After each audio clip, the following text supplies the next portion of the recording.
From the TFNB Your Bank for Life studio. Now, it's time for the SMOAK Show. Presented by IdealMRI.com. Premium quality MRIs, convenient, affordable. That's ideal. And by Texas Farm Bureau Insurance. We are Texas Farm Bureau Insurance, your insurance provider built by Texans for Texans. And we've been protecting families in our great state since 1952. TFNB, your bank for life, serving Central Texans since 1889. It's time for the SMOAK Show on 365 Sports with David Smoke and Craig Smoke. All right, here we go on a new week, Monday. Good afternoon, and a couple of pretty good nuggets and sports that take over a lot of what happens in the spring, baseball, softball, and much more. Baseball headed to Conference Championship Week and softball headed to the Super Regionals, but a lot of football news as well. I'm David Smoke, Craig Smoke with me as well. And we just come off the weekend, and we have a great week set up for you and guests that we've already kind of lined up that we'll tell you along the way, including today with Eli Lederman, ESPN. Also today, we'll have Ari Temkin, Big 12 Radio on TuneIn, and Mitch Gilfillin. He's an attorney for the Quinn Johnston Law Firm on some things that we will get some analysis, et cetera, on what's happening this week. Craig, weekend, how was it? It was good. Watched a good bit of just playoffs and obviously a lot of college softball, baseball going on. So fun to get into this time of year, get closer to the real feel of summertime and kind of get these spring sports starting to get to their last stretch run before we hit the real deal summertime. And then obviously the last little bit of breath before all hell breaks loose in the best kind of way in the fall. But had a good couple of days, and glad to be back. Glad to be with everybody. What's up, chat? Hope you're having a good one as well. And before we get to a lot of what I mentioned when it comes to the spring sports, this story that just came down just a few moments ago, the quarterback, Texas Tech's Brennan Sorsby, we know where he is. He has been in a counseling, rehab, whatever, for his gambling. And then last week we showed you the note that they wanted to speed up or expedite whether or not they could get a ruling from the NCAA on his, is he eligible? Is it 3 games? Is it 6 games? Is he out for the rest of the year? Well, today, Amanda Kristovich, also among others, Stuart Mandel, Pete Nakos, Ross Dellinger, Brennan Sorsby's lawsuit against the NCAA, he is now saying, yes, he placed bets on Indiana football while he was on the scout team in 2022. However, he never placed bets against the team. The lawsuit says, arguing that there were therefore no integrity issues. Stuart Mandel then mentioned this is kind of the Pete Rose defense. And the NCAA also saying that they don't like to make comments on what are current type of situations, but they have not yet heard from anybody from the Sorsby camp. Yeah, I mean, I don't know what the NCAA would be commenting on, and just because the copy of the lawsuit's out, I wouldn't expect them to just be real-life commentating on every little excerpt that's being popped out there on Twitter. So, yeah, I don't anticipate we'll hear much from the NCAA outside of just the parameters of court and what they need to say and when. But for the commentators out there, this is a little bit of a chum in the water at the start of a week where that story's quieted down a little bit as the legal setups have begun. And they've started to man their defenses and figure out how this is going to operate moving forward, including, last week trying to kind of expedite the process or at least give it a little kick in the pants because he needs to know what his status is heading into next season here in the next 3 months. And all of us, I think, are just waiting because we're interested what the end result is going to be. So as far as Brennan Sorsby's lawsuit against the NCAA, that's right. He's the one suing them because he anticipates that he's going to get hammered pretty good because, well, he should if he was gambling given the serious nature and how they've usually treated that. But he's obviously hoping to get a more favorable result. So, he acknowledges in this excerpt of the lawsuit, and I haven't seen all of it, and I'm not sure how much more people will pluck out of this and put out there on social media. But this part of it is interesting is that, he's going for the Pete Rose defense. Well, I gambled, but I didn't gamble on my team, or I didn't gamble against my team is what he's saying.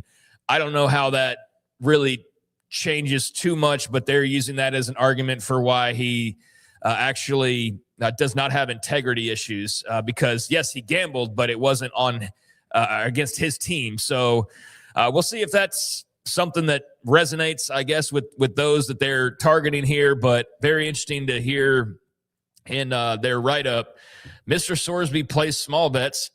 Go ahead. No. I was gonna say something else. Go ahead. I'll wait till you're finished with that. Mr. Sorsby plays small bets, typically between $5 and $50 in support of Indiana. It's got support in italics to really emphasize that he was for Indiana. In other words, he placed bets on Indiana to win a game or score more than a certain number of points, or for the quarterback to throw for more than a certain number of touchdowns or yards. This is the part that's funny. This is when you're in the heat of the argument and you're just trying to come up with whatever you need to come up with to be convincing. So this is, I roll my eyes so hard at this, but I get this is what they have to do. He rationalized these bets as a way to feel more connected to the team, rooting for his friends and feeling like he had a real stake in games despite being otherwise uninvolved. He never, italicized, placed any bets against Indiana or against any player on the team. He never used any non-public information that he knew about the team in deciding what bets to place. And he never placed bets on any game that he participated in or had any reasonable chance to participate in. Because the Indiana football team was not a very strong competitor in 2022, Mr. Sorsby lost most of the bets he placed. So that's funny because, that was a different Indiana than the one we're talking about right now. And I don't know how that last sentence really matters at all, that he lost most of the bets, but that's just another, please pity me and please try to not look at this the way that it looks, at least initially on the surface. So look, guys, he lost most of his bets. And then also not only that, but he was just trying to feel connected to the team. So, hey, you got to do what you got to do, man. So we'll see how well that goes over with the parties that needs to go over with. But, his lawyer's trying to pull out whatever they can to try to make a convincing argument because we know that typically these cases are treated one way. And so they'll try to do what they can do. Well, again, he may have bet on Indiana, and that in itself, this is tongue-in-cheek in a way, is betting on them to win. The 2022 Indiana football team, it's not post-Kirk Cignetti in 25 or 24. So here's what the NCAA, they did have a response, has not received reinstatement request. NCAA generally does not comment on pending reinstatement requests, but the association's sports betting rules are clear, as are the reinstatement conditions. When it comes to betting on one's own team, these rules must be enforced in every case for the simple reason the integrity of the game is at risk. Every sports league has these protections in place, and the NCAA will continue to apply them equally because every student athlete competing deserves to know they're playing a fair game. Yeah, so I guess they did respond. I was referring more to, I didn't anticipate them responding to like every little leak of every little excerpt of every little transcript piece that came out to reporters and kind of live commentate on it like we're actually doing right now. I wouldn't anticipate them to doing that. But yeah, just a general broad, like here's our general response that you can take on any of these matters. I mean, yeah, that makes sense to just put that out there. So on that front, yeah, I think they state their case pretty clearly. And I think that's the stance that we've known them to take and expect them to always take with regards to sports betting. So they're strong in what they believe. And I think if they have their way, then Brennan Sorsby probably doesn't play college sports ever again. And Brennan Sorsby's team's got to do what they can to make a compelling enough argument to ensure that he can. Because I don't know what that looks like for him if suddenly that Tech deal is null and void or whatever the language is in that, and then he's having to scramble to try to do the NFL supplemental draft, if that's even a possibility. That's not even a guaranteed thing, as we've talked about with some guests before. So, I'm fascinated to see if he gets the full treatment and fully suspended, or if somehow they give a compelling enough argument that he ends up with like a handful of games suspended. I mean, I don't know about you. I still lean towards he probably gets the full meal deal just based on precedent, but they're trying. So I did find that funny, and nothing against him personally or the lawyers, because they've got to do what they've got to do. But the whole, he's just trying to feel connected. That's why he was gambling on the team. It's just like, come on, man. Like, all right. But it did make mention as well that not only did he bet to stay connected to the team, but also Indiana sucked back then, so he didn't win any bets. So feel sorry for him. Yeah.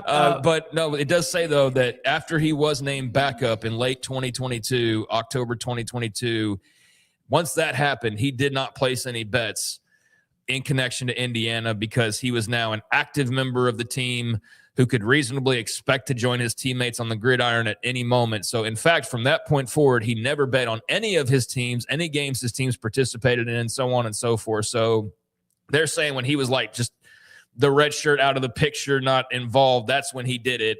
But once he was the backup, he was not doing that anymore. So we'll see. Here's another note in the Sorsby story. Instead of exercising compassion, the NCAA has responded with silence, repeated information demands, and delay. The suit claims the NCAA's response reflects a self-protective bureaucracy that has abandoned its professed commitment to student-athletes' well-being, and that ignores the contractual and legal obligation it owes to student-athletes. So they're going to take – I don't mean this to demean the mental health, poor, pitiful me against the world. It's unfair. I didn't bet any, against my team from 2022. You know what I wanted? To get it to wherever the next level is, give us an eligibility ruling, and let's move on. Yeah, you love just fast forwarding to if it was up to you, we just have the end result every time. Yeah, no, I get what they're doing. They're trying to get him eligible for whatever amount of time it's going to be. But my point is that the NCAA works on their time. Now, that's what this part of this lawsuit is, to expedite that. So we do have a few months. It's May. The season starts at the end of August. Yeah, I mean, they're just now getting into the beginning stages of this deal. So, yeah, I mean, I want to know the end result too, but it's kind of like when we start talking about some of these eligibility cases, like, well, just, I don't care. Let me know when it's over with. And it's like, yeah, I mean, but these are things that are processes. I mean, they're not just press the fast forward button like it's TikTok and we just get to the end right away. But yeah, I think we're all far more interested in the end result than we are in the process, and the back and forth and the complete gaslighting by his attorneys with their verbiage on the NCAA, which some of that may ring true in certain cases, but that was a whole lot of words to say they're the big bad boogeyman, feel sorry for us. That's how I heard that.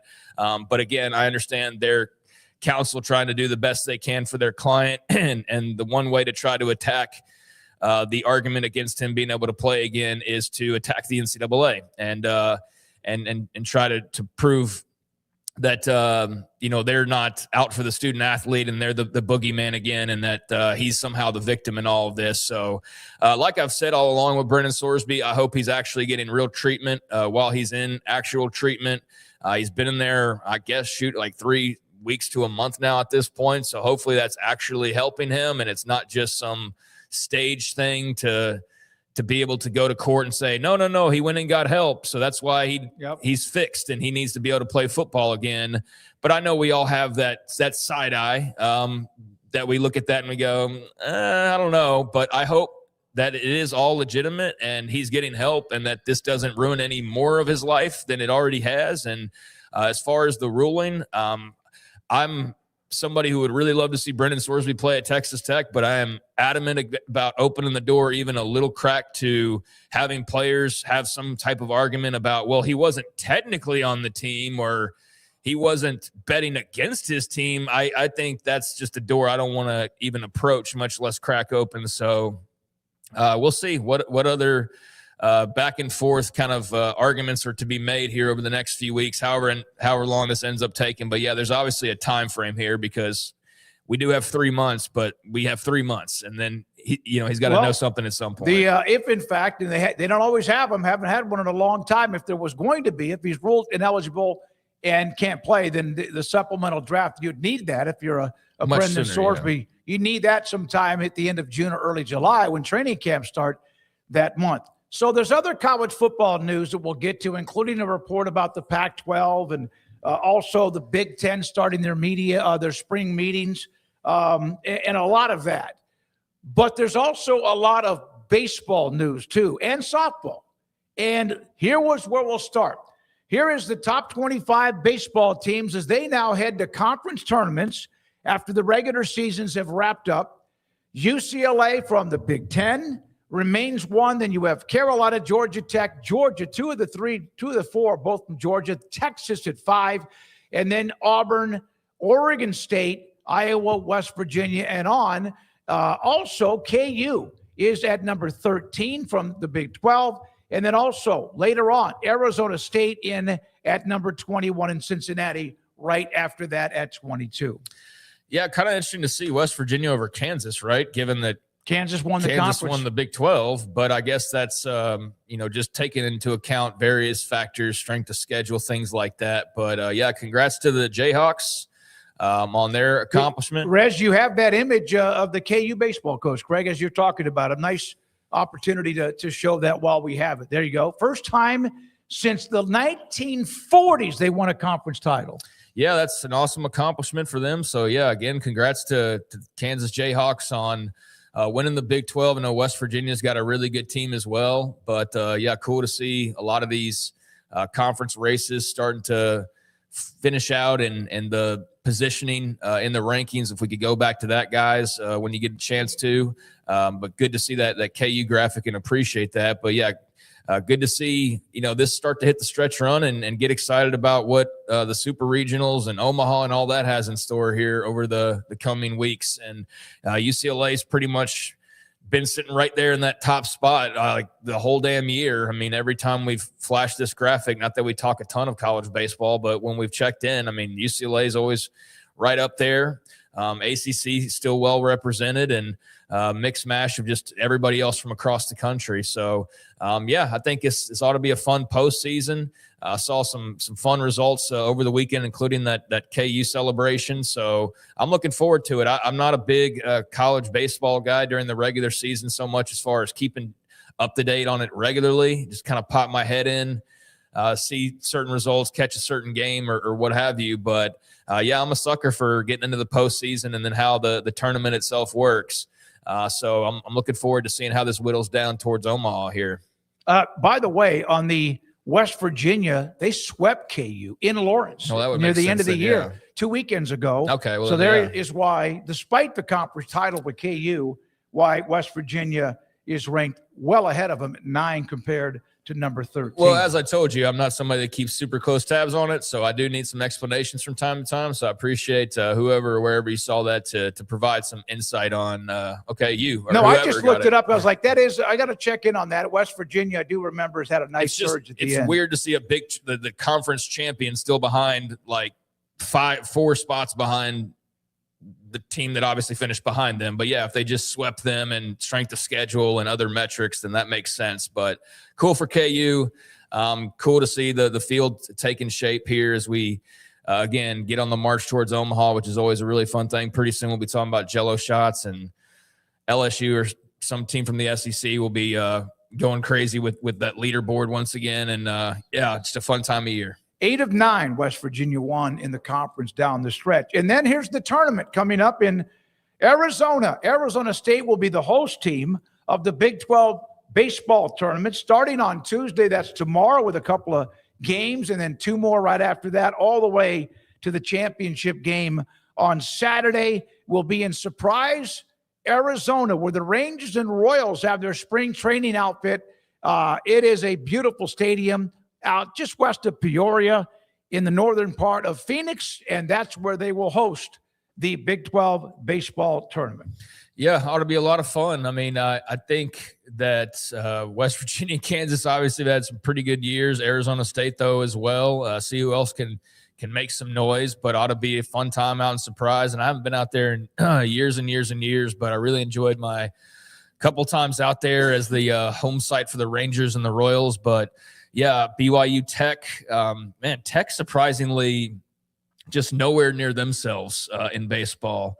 No. Like I said, I'm not some expert, so I'll let others opine on the reasons as to why. But a team that I know for the last several years just was always at the top of the standings and nowhere near that this year. So, yeah, BYU Tech, Utah, K-State to get things started, and then Baylor and TCU sitting back to await the winners. And then Thursday, everybody else gets underway, UCF, OSU, KU versus one of the winners, West Virginia, and then Arizona State, Cincinnati. So, yeah, should be fun. It all starts in Surprise Stadium in in Arizona tomorrow. And then, of course, like I said, wrap up on the weekend. There's one of the baseball note in the Big 12.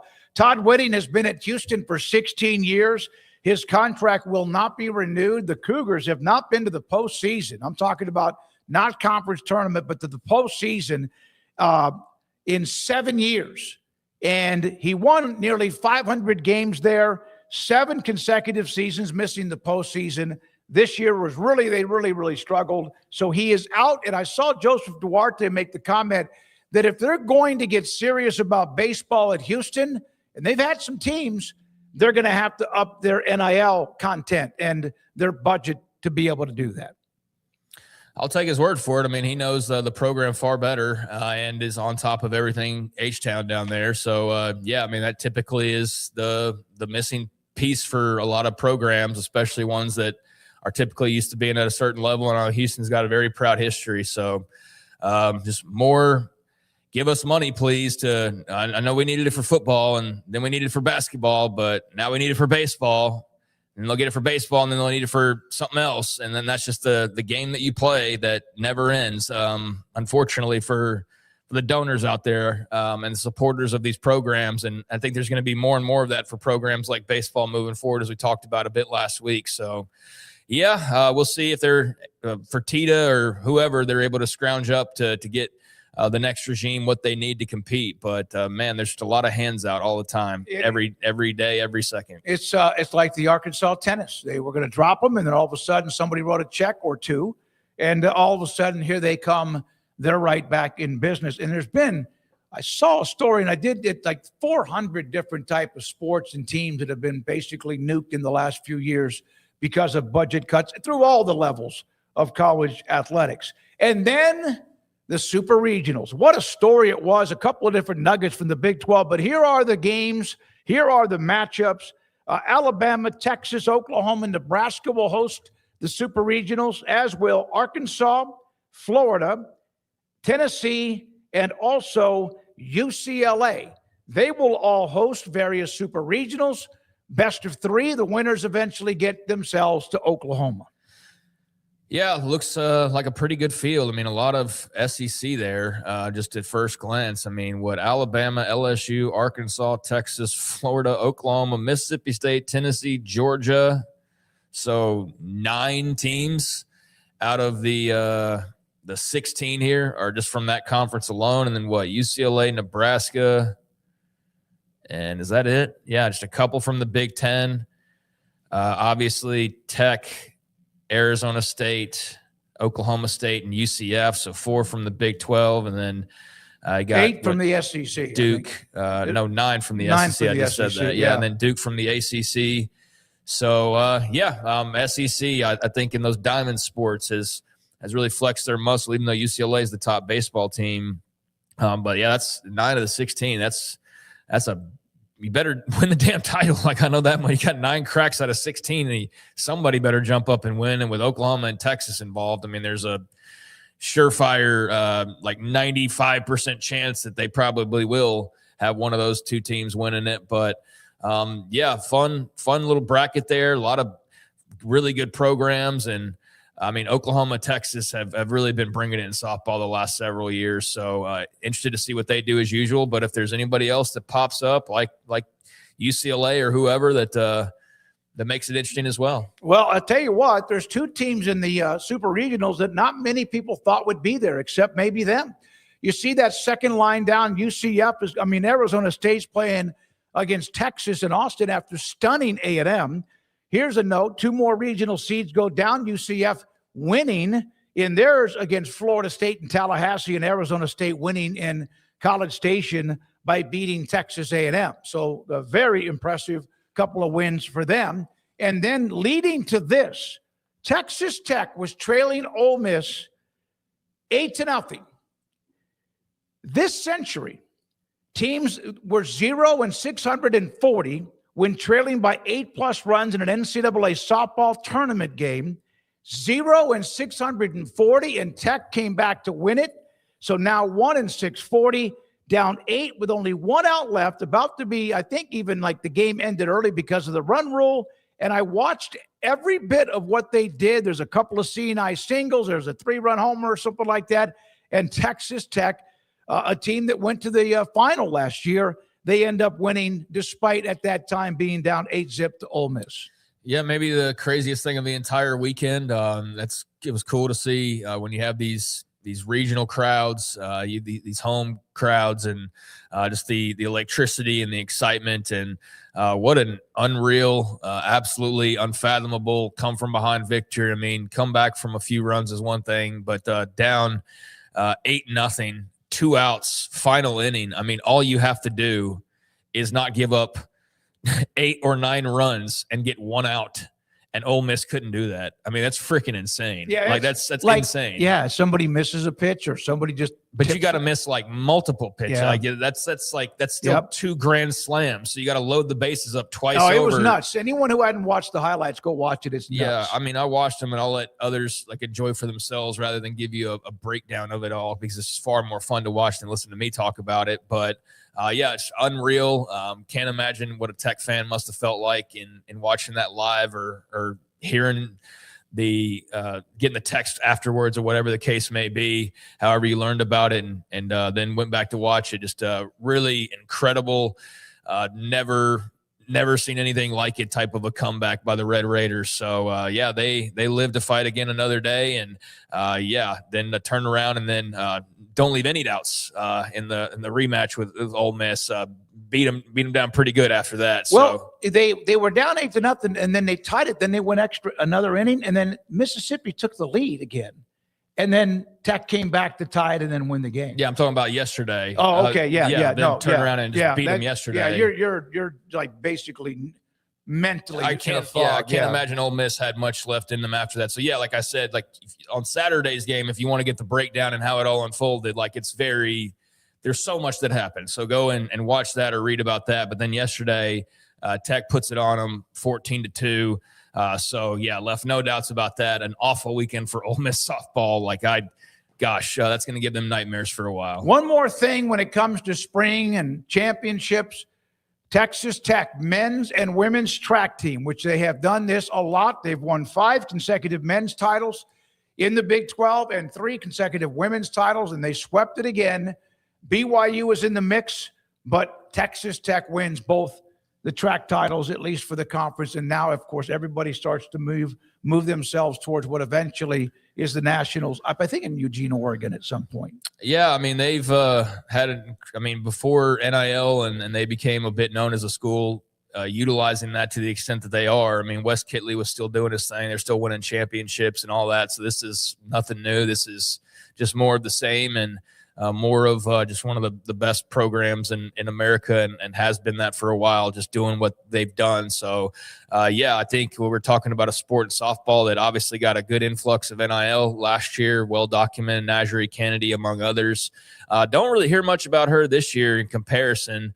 And I don't know, maybe it's not as talked about that she's making this money because it's year 2 and we're all just sort of used to it, whereas it was like every stories like Texas Tech, but that was all it was last year. So that's kind of nice, actually. But yeah, I mean, big weekend for Tech to have softball do what they did and then turn around and just leave no doubts about it. And then, have track and field do what they typically do, indoor or outdoor.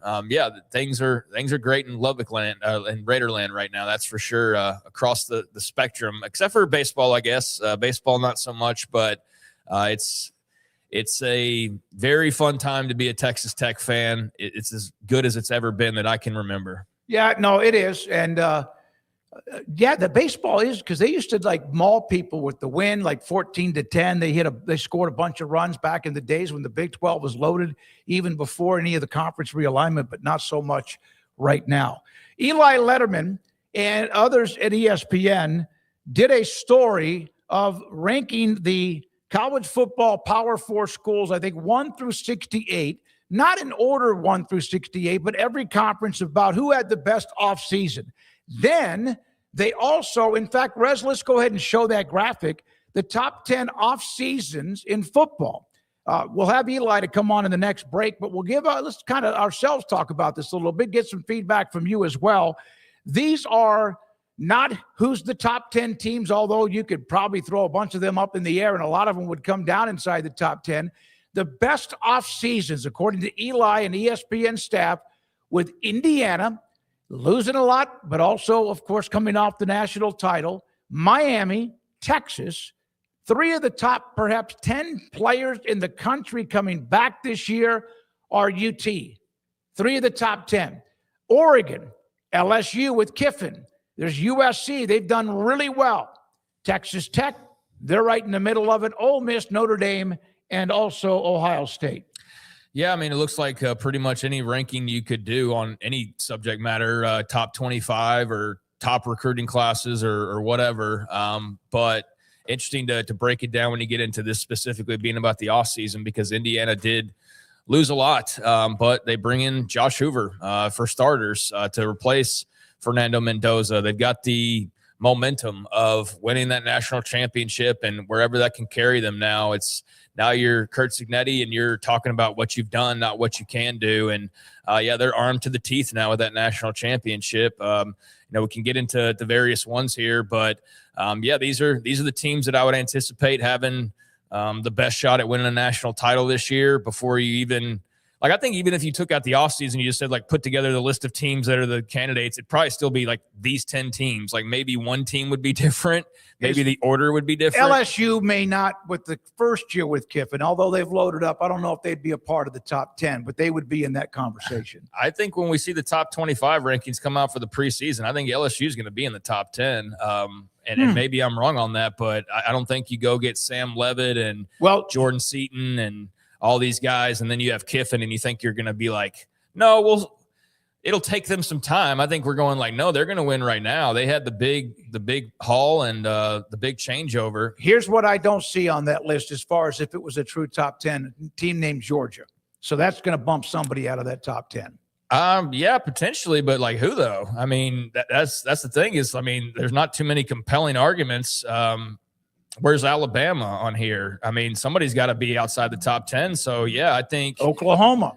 Yeah, I mean, and so this actually would maybe be a great thing to show for the folks who feel like only 4 teams have a chance still these days to win national titles, even though we just watched Indiana win it.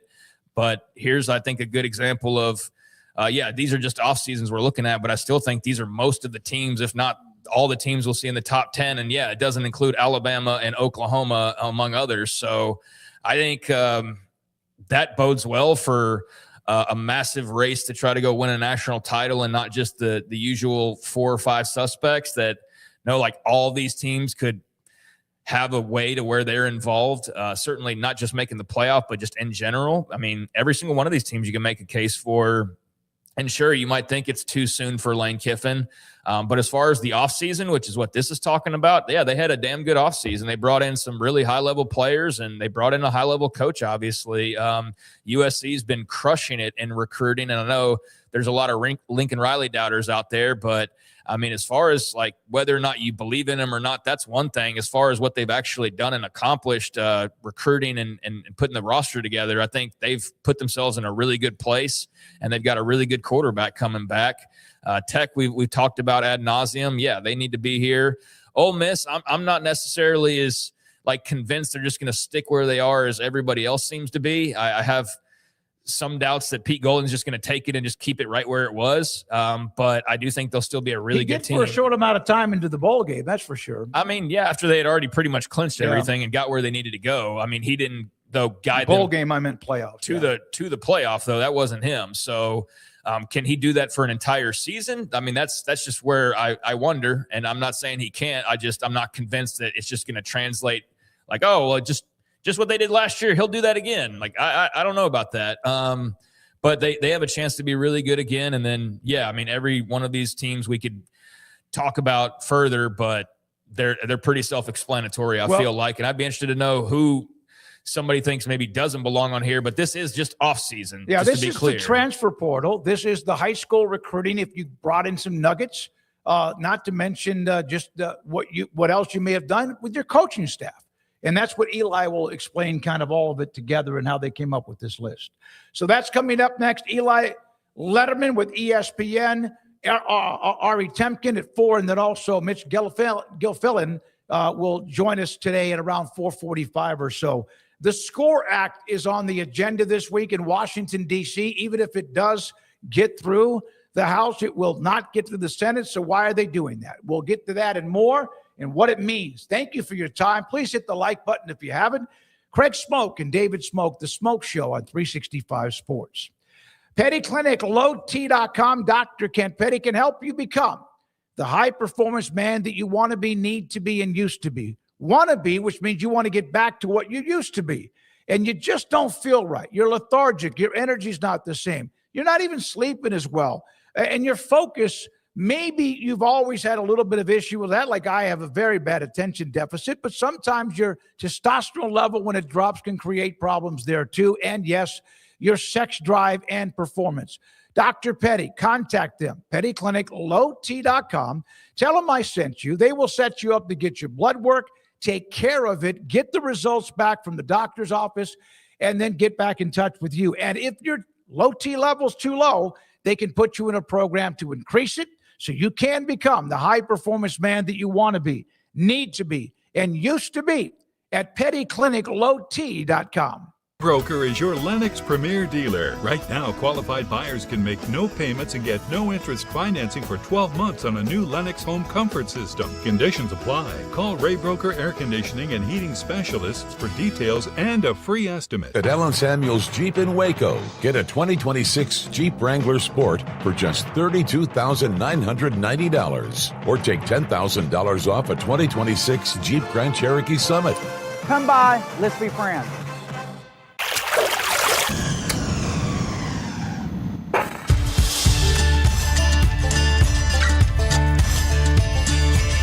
Bold are the adventurous. Determined are the leaders. Faithful are the healers. At Baylor, you'll find your calling, your people, and your purpose. Dare to be you, indeed. It's time to compete against yourself, finding too many excuses not to work out combined with bad eating habits, and Waco Regional Tennis and Fitness can help reach inside your competitive soul. Discipline, getting results you've only dreamed about, personal training, group exercise classes, and even a tanning bed, world-class tennis facility, and pickleball courts and lessons available. Waco Regional Tennis and Fitness, spacious, clean workout rooms, free weights, state-of-the-art technology, weight training equipment, and no intimidation. It's time for you to react today, not tomorrow, at Waco Regional Tennis and Fitness on Lakeshore Drive in Waco.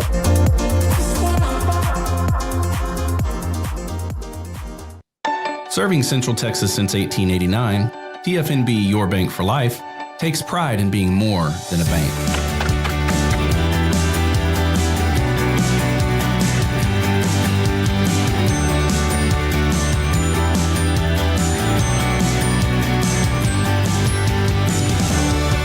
TFNB, we remain committed to these principles.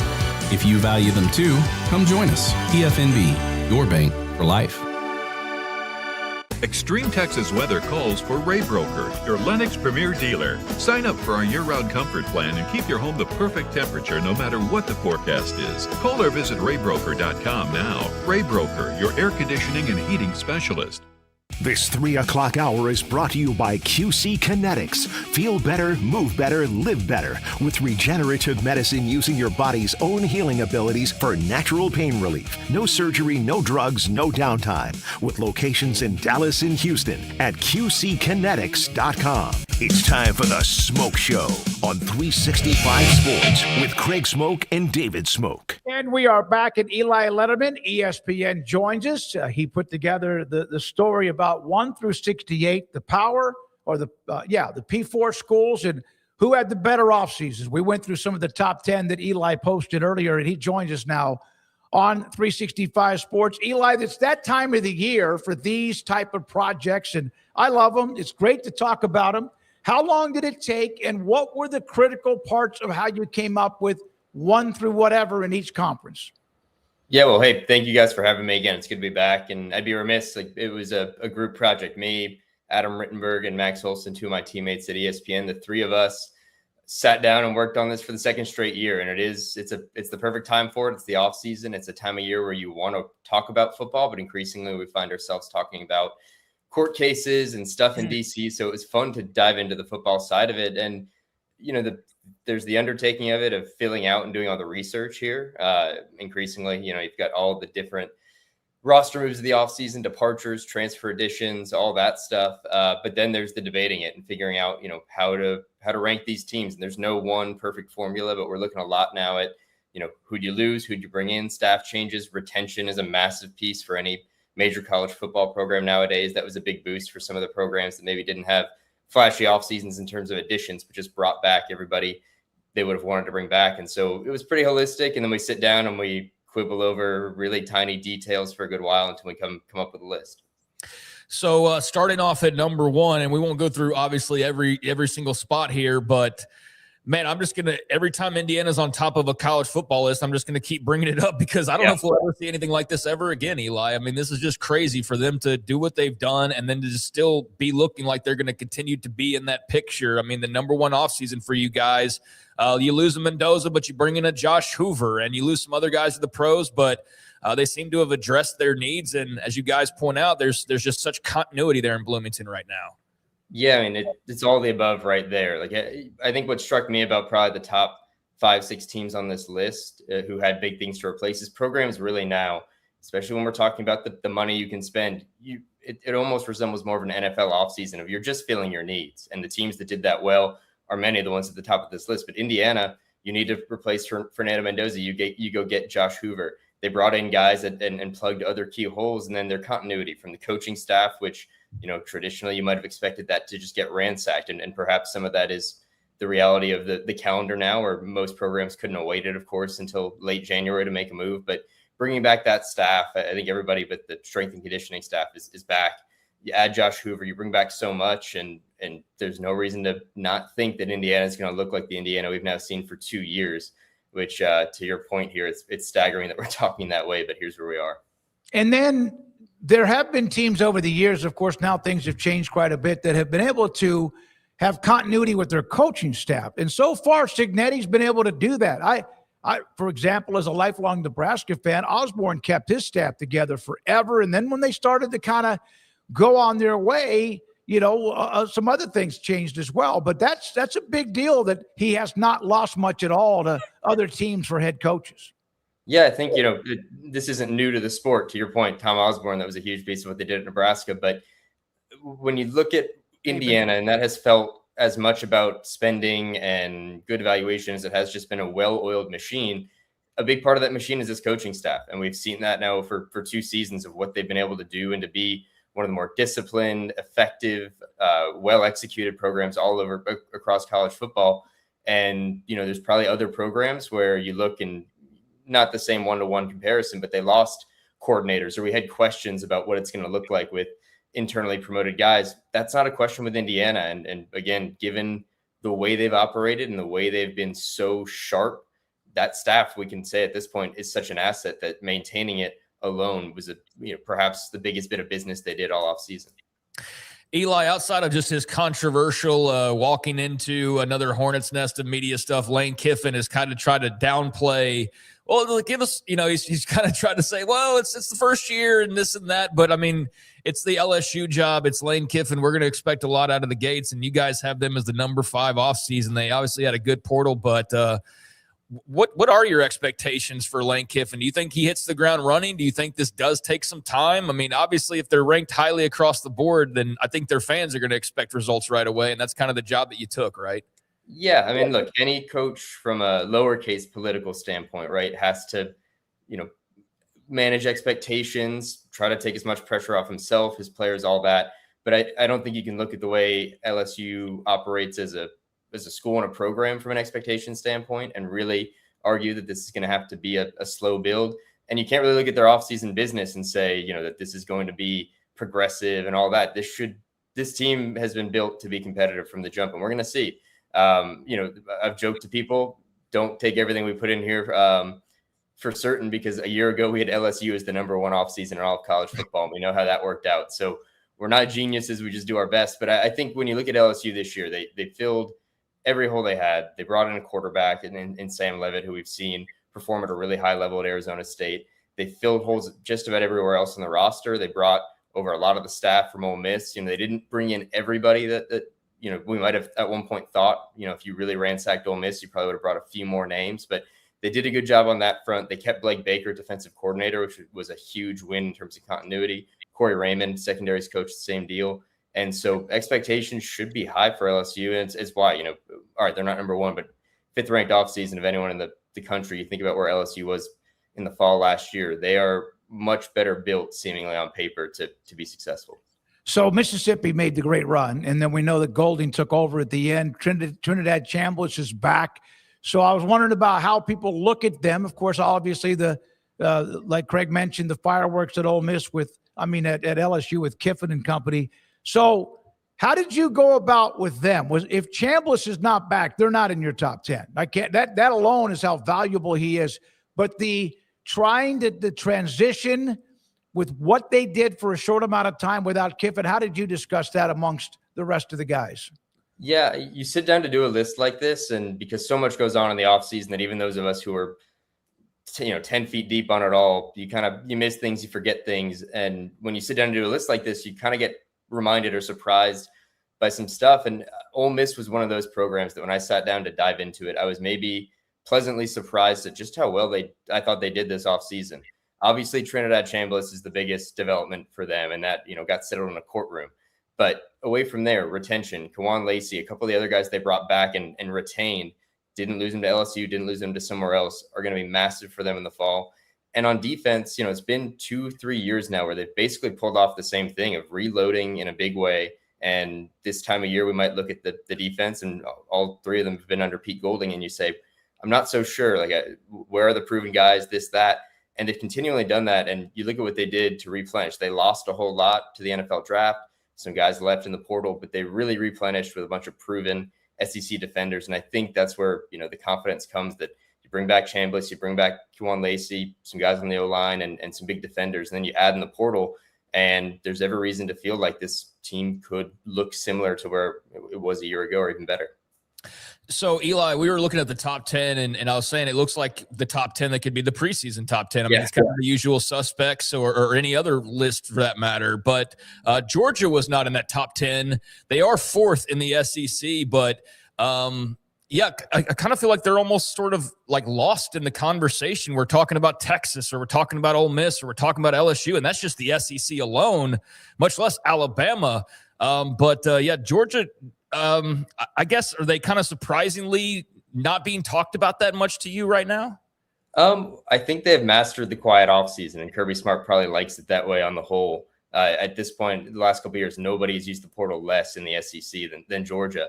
But I can say this, they were probably right on the bubble. And at one point we had them in there. And so they are right up there. I think they had honestly a very good offseason. With them, it's probably, less flashy. They held on to the bulk of their staff. They brought back a ton on the roster. It's Georgia, so they lost plenty in the draft as well. But for them, really, all you probably ding is say that they didn't go in a standout way. It wasn't like a Cam Coleman or anything like that to go fill in the holes at wide receiver and what they lost there. And they're going to be relying on guys they've recruited and brought in, which they've had success with in the past. And then Amaris Williams, he was going to be a key piece for a defensive line that simply, in a very un-Georgia-like way, didn't get after the quarterback enough last year. And that injury for them in spring camp, I think, was a major blow. There's more than enough talent on that roster, but that was probably where, for us, we got to the end of it. And, in some ways, it's as much nitpicking the positives as the negatives when you're talking about this list and, 10 versus 11 or 12. But with Georgia, I think it was, overall a quiet offseason. There's a lot to like about it, but maybe not going all in to fill some of the holes, and then losing someone like Amaris Williams, the edge rusher from Auburn, who was going to play a key role. That was a pretty significant loss. So Texas Tech is at number 7, and I read that, and okay, wait a minute. Is this because we have a friend, and Mike Craven, he writes for Dave Campbell's Texas Football Magazine, had done a big piece, and then everything, all hell breaks loose, and he has to start all over again with that piece. But you say, we're not dropping Tech out of the top 10 despite the uncertainty. That's how much you think of everything else that they had. And, of course, the possibility Will Hammond may not lose much. But even with Sorsby in limbo, you still have them inside your top 10. Yeah, I mean, it's a group effort on the voting here. And, I'm certainly have my ears perked up. Even Sorsby developments was just can Texas Tech really do this again? They smoked it in the portal last year, brought in all those guys, and no front office is good enough to not make mistakes ever. So I'm really curious if they're going to be able to refill and replenish the same way they did a year ago. But yeah, certainly this piece dropped, I think, the same week of the Sorsby news. So we're definitely, trying to assess how do we take that into account, particularly not knowing where it could go from here. More developments this afternoon, even on that front. But I do think you look at what they did, and even Sorsby aside, holding on to the coordinators, bringing in, basically replacing everything they lost on defense, whether it's from Jacob Rodriguez at linebacker or the guys on the defensive line, they replenished where they had to. And you look at the Big 12 again, I think it's gonna be a really interesting conference, but it's hard to look across the league right now and say that Texas Tech, with what they did this offseason, is not still really number one up there in the league. You have BYU at 2. They had a great offseason. I mean, they could arguably have had the number one class between retaining Satake, and I mean, the only thing really was losing some NFL guys, and then obviously losing an unforeseen wide receiver due to some legal issues. But other than that, Arizona at number 3, and then Houston, and then Oklahoma State, man, a very intriguing group there with Eric Morris, are they not? I mean, it's a question mark as far as how quickly he can get that thing going, but we're talking about Oklahoma State again, and that's just kind of nice because we haven't really talked about them much except for in the negative for a couple of years now. College football is better when we get to talk about Oklahoma State and they're in the conversation. That's my opinion, because they've always been interesting, and much of that perhaps is owed to Mike Gundy, but a lot of it was owed to what they were doing on the field. And maybe, I probably couldn't win the argument, but I would have made the argument in some ways that Oklahoma State has had the best offseason of anybody in the league, because you think about the hire they made, which I think you could probably look at last season's hiring cycle and say that on a relative scale of what this school could have gotten and what they needed, Oklahoma State might have made the best hire. We'll find out, but they made a hire that fits that place. It's going to bring, a whole lot of offensive firepower in. And then Eric Morris goes and basically ransacks the North Texas roster. He comes to Drew Mestemaker, comes to Caleb Hawkins, Wyatt Young, some guys on defense and the offensive line. And they really made some intriguing ads elsewhere too, in terms of the portal. So I look at Oklahoma State, and there may not be a team in the Big 12 and really in a lot of ways across the country that I'm more intrigued to see what they're going to look like in year one, just because there's so much fun there. And it is such an incredible overhaul. Max Olson, my colleague at ESPN, wrote a piece it was last week, 85 newcomers on the roster. Typically that's a red flag. And I can even say, there's other programs in the process of ranking these conferences. And you'd say, like, well, if you brought in that many guys, like, how good can you be? We'll throw out the conventional wisdom on that, because I think Oklahoma State might be kind of in its own category, and it's going to be a really fascinating experiment this fall. Well, because the first year you could do all the Deion's first year at Colorado, he brought in the guys with him, including Shador, Shallow, and obviously Hunter. But he brought in a bunch, and he was criticized for it. Everyone thought it would, but golly, Oklahoma State, it's not like they just brought in some normal. They brought in some alphas, guys that make plays at various positions. All right. Ohio State brought in Matt Patricia last year as defensive coordinator, and there were some that thought that was not going to work out, and he was fabulous. Now they bring in another pro-style guy in Arthur Smith because Hartline is now a head coach in Florida. Your thoughts about them adding the coordinator and how much that actually bolsters everything else they may have done in the offseason? Yeah, Ohio State probably lands more in that Georgia category where it's, they certainly lost a lot of guys to the draft on defense and all that stuff, but they qualify more in the had a great offseason because they brought so much back and kept so much. And one of the big changes, though, was Arthur Smith. And I think, Brian Hartline was an incredible recruiter there, was an incredible presence on that staff, but there were probably times last fall where that offense just looked a little bit out of step and a little bit slow. And having nothing to do with Brian Hartline, it probably stands to reason that a proven NFL play caller is going to come in, perhaps, ideally in a similar way to Matt Patricia a year ago on defense, and get that machine moving. And so you're talking about maybe a rising tide with everything from Julian Sayin to Jeremiah Smith and some of the young running backs there. And that was a team a year ago where the offense was sort of ultimately the Achilles heel. And so if they can just simply improve there, I think you're looking at Ohio State being back, right to where they were a year or two ago, potentially. Final thing for you, Eli, and more of an open-ended question. I mean, because there's so many teams, 60-plus teams, all the power teams that you covered here, and it's a great, especially for this time of year, just deep dive into all the changes. Was there a program that just caught your eye that we haven't asked you about, or one that you're like, oh, they're intriguing, the moves that they made? Is there somebody that you could offer us up here at the end? I mean, Oklahoma State would have been one of them, I can say, in the Big 12. Arizona, easy to forget about them sometimes, but what they bring back with Noah Fafita and some of those guys on defense could be a sleeper in the conference. And, we say it every year, but USC out west, I think, is going to be a program to watch, either because it's, they really are going to finally live up to that potential. They brought a lot back. They brought in a huge recruiting class with a lot of talented guys who are going to play year one. Or, of course, because USC, we're going to find out, is this another year where a whole lot of talent and a whole lot of hype only gets so far? So that would be a place I'd be looking. I'm really curious what they're going to be like in the fall. So roster additions through the portal and high school recruiting, retention of top players who could leave for the NFL draft or the portal and didn't, and coaching staff continuity are key additions and upgrades. Great stuff. When did you start on this? The three of you, Adam, Max, and you, when did you start on this? And I can't imagine there was probably times when you wanted to just put it off to the side and not look at it too much. You've got no idea on that front. You're just only in that. I can say that the challenge to a piece like this nowadays, it's maybe not so much the ranking as anything else, but to fully understand the offseason, we split them up evenly, but of however many teams you have to understand, it takes a lot these days of portal departures, additions, coaching changes, all that. There's so much to pull in. And so it probably takes longer than you think. We probably got working on it in early March. It launched the last week of April or early May. And so plenty of effort and time, but well worth it. And we do stand by it. I think it's a pretty great guide of just if you needed to catch up on the offseason and what happened across the conference your team is in, or just the whole of college football, you'd probably find a pretty good primer on everybody right in there. I'm a tree killer. I print everything, Eli. And you guys work this. So what I did was I copied everything, put it in an email form, like I copied and pasted, not plagiarizing or stealing your content, but I wanted to have it in front of me. And then I turned everything. I lowered the number like from 14 to 12, whatever, and all black, light black, 54 pages, sir. 50. Goodness. I was able to cut it to 42. It's worth it. It's almost like having a preseason magazine in your hand. Thanks for your time. Great work. Keep it up. My pleasure, guys. Thank you.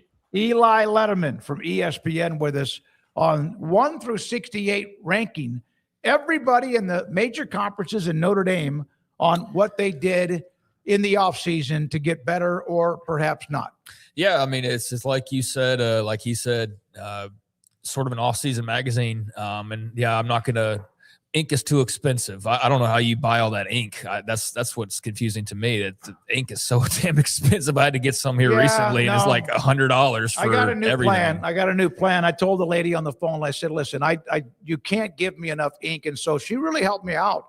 And I didn't need to print all that out, but I just like having that stuff in my hand. Well, I'll tell my sister that her life savings went into printers of the printer ink and papers for the off-season lists or whatever. But yeah, that's a lot of ink and a lot of due diligence on their part, and A lot of people doing various offseason exercises. I've done mine. They're underway. The official predictions on everybody's records for 2026. I'm into the first 4 or 5 of the Big 12, and that's the starting point. But we'll get to the SEC and the Big 10 and the ACC for sure. Get through all the power conferences and then see where we are on the other side of that. But it's fun to start kind of doing the work and learning about the teams. Like that's part of the stuff I enjoy, and it's just a lot more to have to learn nowadays. Even though some of them are now, as he mentioned, interestingly enough, like NFL organizations where it's just you figure out your weak spots, and it's just kind of more of an NFL style of putting your team together these days. Well, what do we lose to the draft, or what we lose to free agency? Well, we need a wide receiver. We need this, we need that. It's just a little bit different and unique, but it makes for a lot of movement and a lot of trying to remember where guys are and where they landed and who's still around and who's not. And so these are fun things to read and educate yourself along the way. But it is a lot. I mean, it's all the power teams, and we took a look at that top 10, but you can waste a lot of time going through all of these for sure. So I enjoyed it, and I still got more to read from it, actually. Yeah, I'm excited about it. Now I read through a couple of the conferences, even those like, down at the bottom of the Big 10 or wherever else. Ari Temkin from Big 12 Radio on TuneIn. He'll join us in the next segment. And also, by the way, if you're a BYU fan or a Big 12 fan, we'll have Brian Santiago, their AD, on the show on Wednesday. So that's someone to look forward to as far as being a part of a Big 12 program. This is 365 Sports. Alan Samuels, Dodge, Chrysler, Jeep, Ram, Fiat, Loop 340 and east of 84 in Waco. Ted Teague, CEO and general manager. And right now, they've got, they had a hell of a deal over the weekend. They had the Jeep Lovers Jeep Tops Off Ride on Saturday, where they had all sorts of, down on the square and in the area of downtown Waco near the Extraco Event Center. It was a hell of a deal. Good for them for doing that. But also in the month of May, looking for a dependable vehicle, looking for a great value. Sometimes can you get both? You can at Alan Samuels. Every certified vehicle is thoroughly inspected and backed up by added peace of mind. You can drive with confidence, whether it's trucks or SUVs, whatever it might be. And yes, friendly, very friendly family sedans as well. And pre-owned cars, not just those who are brand new on the lot. Declaration of deals continues in new Dodge, Chrysler, Jeep, Ram vehicles. Right now, incredible offers on quality pre-owned inventory, as I mentioned. And even one of the ones that's getting a lot of attention is the impressive hybrid efficiency that you can get with Alan Samuels when it comes to the legendary Jeep capability, an estimated 37 miles per gallon, combined 500 miles of driving range on the road, the 2026 Jeep Cherokee. That and more, it's Alan Samuels, Dodge, Chrysler, Jeep, Ram, Fiat, Loop 340 and east of 84 in Waco. Pitched in the major leagues for 24 years. And let me tell you, I can feel it in my joints. Shoulders, elbows, and knees. Trust me, pain doesn't retire when you do. I tried everything to get rid of the pain. Nothing worked until QC Kinetics. Baseball legend Roger Clemens and other patients are getting lasting relief with QC Kinetics regenerative treatments. No surgery. I trust QC Kinetics. You should too. Let's commit to getting rid of all the pain. Schedule your free consultation today. QC Kinetics. Better starts here. With over 25 years of excellence in IT, Carrion Solutions is your trusted technology partner. From managed IT services to cutting-edge cybersecurity, our expert team delivers tailored solutions that drive success. Our portfolio includes products such as Veeam, Bitdefender, Microsoft, Cisco, and Fortinet. Call David Carrion and his team of experts. Call 888-522-2221 or visit us at carrionsolutions.com.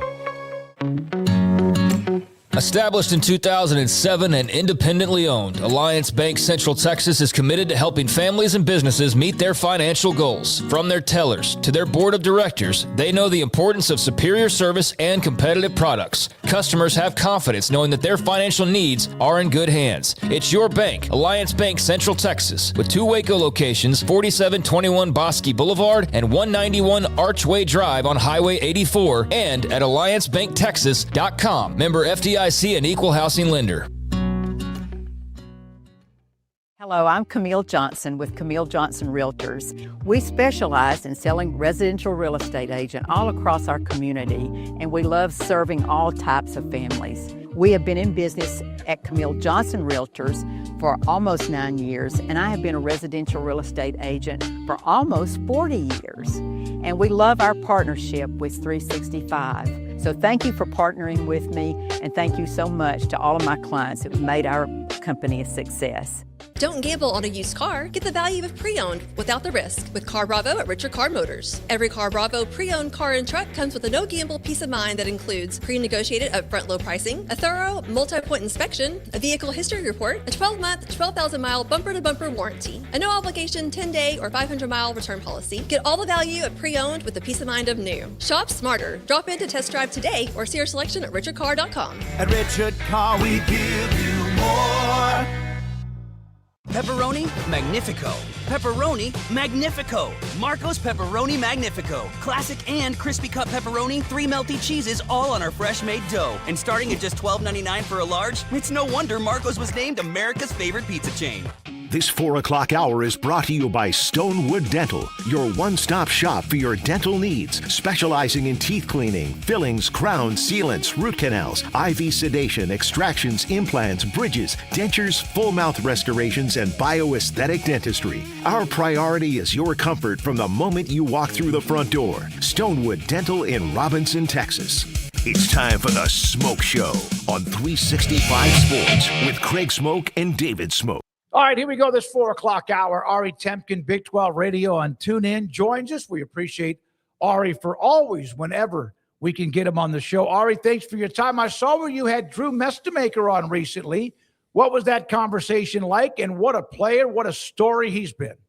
Yeah, it really is one of the most incredible stories in college sports. And, you know, obviously a huge piece of it has been told, you know, with the success of North Texas, but I have a feeling with the success of Oklahoma State this year that story will continue to be told as it continues to unfold. I mean, this is a guy that you know, in high school in the Austin area played basically safety and was a backup quarterback. And once he was given kind of the reins to be quarterback for his senior season, somebody else transferred into Vandergrift High School, so that supplanted him. And you know, he played for 4 years, but never played quarterback. And one of the things that we talked about was like, you know, how delusional did you have to be to think that like you'd still be quarterback? Like we see all the time, college football is littered with former quarterbacks. And so, you know, one of the questions was like, how do you stay the course when most of these guys transition to different positions and then they continue to play there? And, you know, had a really insightful answer, kind of never lost faith and confidence. I mean, he basically said like, yeah, he had some irrational confidence that dragged him through, and he's come out the other side, you know, with it. I mean, how Eric Morris found him is an incredible story. How Eric Morris finds all of these guys and then turns them into, you know, first overall draft picks like Cam Ward is remarkable. And, you know, we're doing a deep dive now on every team in a segment we're calling the Road to Arlington this week. In the next few weeks, we did Oklahoma State today. And, you know, it's crazy to think that for a team that has not won a Big 12 game in 2 seasons, that the expectations are that they get to 6-7 wins and get to a bowl game, again, considering they haven't won a Big 12 game in 2 full seasons. But there's definitely a reason for optimism, and Mestemaker's a big reason for that. He's a great kid. He's got a great head on his shoulders. You know, he's every bit the leader that, you know, that he's shown to be in terms of how he answers questions and how he goes about his business. He's impressive. Yeah, and they very importantly brought his best buddies with him too, Caleb Hawkins and Wyatt Young and all those guys. So, yeah, they got the full UNT experience. I'm interested to see how that applies in year one. And I, too, am kind of going through giving my official predictions on every team. And With Oklahoma State, I almost find myself having to be less optimistic, Ari, because it's easy to like get caught up and be like, they're just going to win like 10 games right away. And you look at the schedule and you're like, yeah, they can beat that team. And yeah, like, have you found yourself kind of having to tap the brakes, or do you feel the need to tap the brakes? Because I've had to tap the brakes a little bit, and I feel like, what if I'm still wrong? What if they just zoom on right by that? No, I mean, look, I think it's realistic. We set the over-under at 5.5. I think the actual Vegas total is 6.5. To me, that's the perfect number. Like I would say 6 wins is about where I think they are. So I'm taking the over on 5.5 and the under on 6.5. And I think, it is sort of funny, Smokey, how we like look at these teams in the preseason, and like we know there's going to be some surprise teams. Mm-hmm. And it feels like when you identify who that might be, but then other national people start, jumping into that, it's like, well, what am I missing here? Maybe I'm wrong. And it feels like there's so much momentum for Oklahoma State. The two big questions for me would be the offensive line, which is basically a new group together. And the guy that played the majority of left tackle at North Texas last year didn't play in spring ball. So he's coming back. So I have major questions about the offensive line. And then on the defensive side of the ball, Skylar Cassidy comes in, and 2 years ago, this guy was running Sam Houston's defense. And here he is 2 years later running Oklahoma State's defense. Now, under Mike Gundy, that wasn't a rarity. In fact, he found guys at even smaller schools than Sam Houston to come and be his offensive and defensive coordinators over the years, and that seemed to work. But he's had quite the ascension, Skylar Cassidy, and this was a really good turnover defense the last 2 years, first with Oklahoma State, or rather with North Texas last year, and then Sam Houston the year before. They were 4th nationally on defense with turnovers gained. So for me, like, that's also a decent question mark. Do they have the right players to be disruptive enough to generate turnovers, which is what this defense for Skylar Cassidy is really priding itself on. So look, we know about the quarterback. We know the offensive weapons are there. I think they've got great depth at wide receiver. They've got, one of the best running backs in the Big 12 heading into the season with Hawkins coming over from North Texas. So there's a lot of reason for optimism, but like if their offensive line doesn't come together, that's, suddenly their offense won't operate as well. And then, defensively, I have some major questions. But look, I think they could still win 6, 7, 8 games with a elite offense. They don't have to be great on defense. You just have to be average on defense. But this is a defense under Cassidy that has kind of been reliant on turnovers. And you wonder if that's going to be able to be the case, this year for Oklahoma State, if they have the personnel to do that. I know we got some other stuff to talk about, but man, I'm just looking forward to talking about them again. Like, I know they haven't been far removed, but like they were right there on the cusp of you talk Oklahoma and you talk Texas, of course, and even Nebraska when they were around or whatever. But then it was Oklahoma State, always around for a very long time. And eventually it was TCU and Baylor. But Oklahoma State was playing for titles just not that long ago. So it's just good to be able to talk about them again, because last year and the year before, but especially last year, it was just like, what is this? Like, this is not what I know this program to be. No, you're right. I mean, really the closest analog would be Kansas, and just how dreadful Kansas was for, a decade in the middle 2000s. That's basically where Oklahoma State was. I mean, they lost to Tulsa in a game in which Tulsa had more talent than them. Like, you watch the game and you're like, this isn't a fluke. They have more talent. And I think that, bore itself out in the portal. Guys, of all the players they lost, the majority of them didn't transfer to Power 5 schools. So, like, they really did not have a lot of talent, and Tulsa really did have more talent than them. And even, evaluators of college football have decided that too, based on who they pursued from the portal. So, yeah, I mean, I think, look, Mike Gundy is a Hall of Famer. He had some incredible seasons for Oklahoma State, but, he probably stayed a little bit too long and got it to a point where it was as bad as you think it was. And the reality of them not winning a Big 12 game in 2 years is a reflection of how poorly Gundy allowed that roster to become over the last few years that he was there. But look, Eric Morris, I mean, this is as good of a hire as there was in college football this past year. He has a laundry list of quarterbacks that have been incredible. I mean, Patrick Mahomes, Cam Ward, just to name a few. And it's not even just the big name guys. To me, it's like, just go look at quarterbacks who had career years with Eric Morris. Chandler Morris, this is a guy that was well-traveled across the Big 12.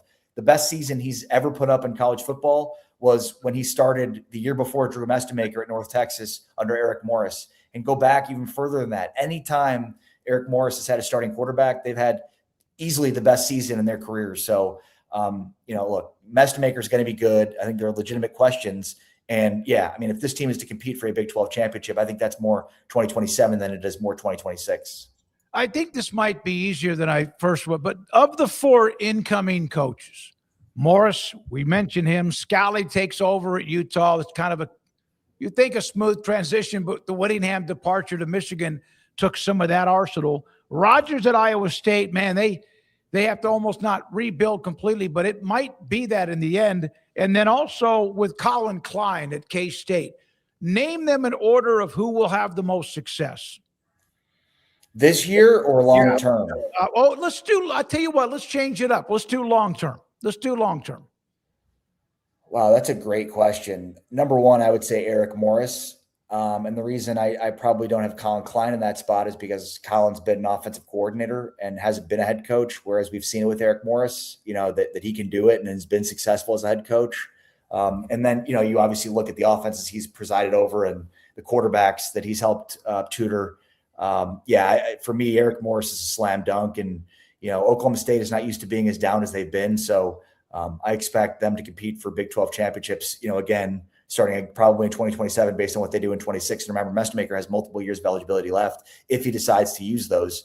And then I would say second to me is probably Colin Klein.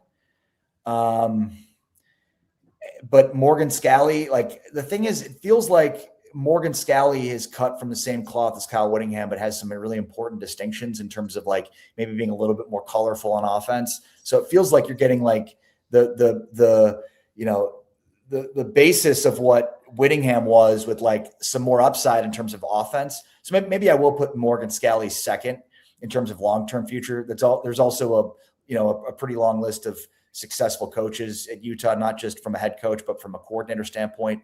And then, that's when I'll go Colin Klein third. I think all 3 of these guys are coaching for at least a decade in their respective schools.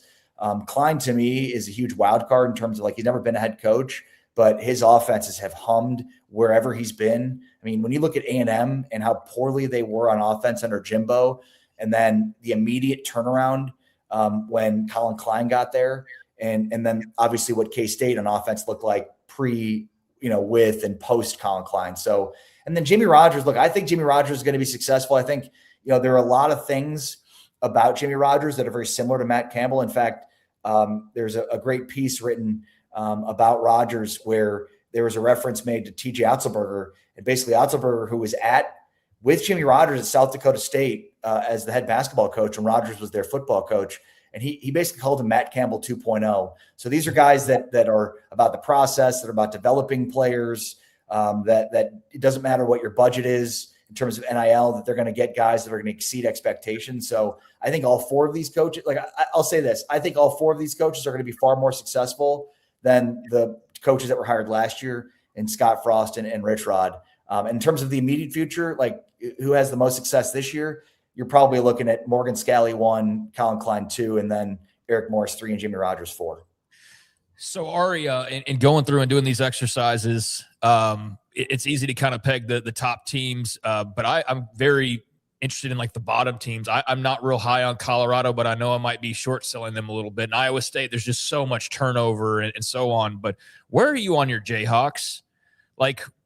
Where is the discussion from an actual Jayhawk on Lance Leipold and where this thing is right now? Not only heading in, I guess, primarily heading into this year, but am I underselling them? Am I too pessimistic, or is that kind of the vibe in general with them right now? Well, you may not be pessimistic enough, quite frankly.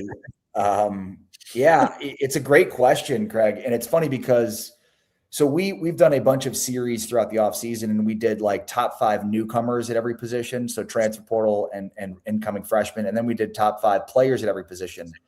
And we got through halfway through players, and it was whoa, Kansas has not been anywhere on any of these lists, whether it be top 5 newcomers or top 5 players at each position. In fact, I don't think Kansas in my top 5s across every position had one guy on any of those lists. So it's not just you noticing that. Now look, there is some talent, and maybe some of these guys emerge, but from a preseason standpoint, This could be a major rebuilding year for a team that also is sort of displaced. Remember, they're still building the stadium. They've got to play Arizona State in London early on in the season. And they're going to have basically like half capacity for the entire season. Oh, and by the way, even though Jalen Daniels, didn't finish out that great, like a prolific career, you kind of knew what you were going to get with him at quarterback. Well, now they go into this season with Cole Ballard competing with Isaiah Marshall and maybe just those two and at the quarterback position. And the fact that Marshall, who was a pretty high 3 star when he was recruited out of the Detroit area, the fact that he hasn't kind of taken the bull by the horns here and taken over this job, I think says a lot. Especially now, look, my one reason for optimism is Andy Kotelnicki is back. This offense hummed when he was presiding over it and was not good or not nearly as good as it needed to be when he wasn't there the last couple of years when he was with Penn State. So that's my one reason for optimism. Look, Dylan Edwards may be a top 5 newcomer at the running back position, is certainly a guy that has been around the block in the Big 12, Colorado, K-State, now Kansas.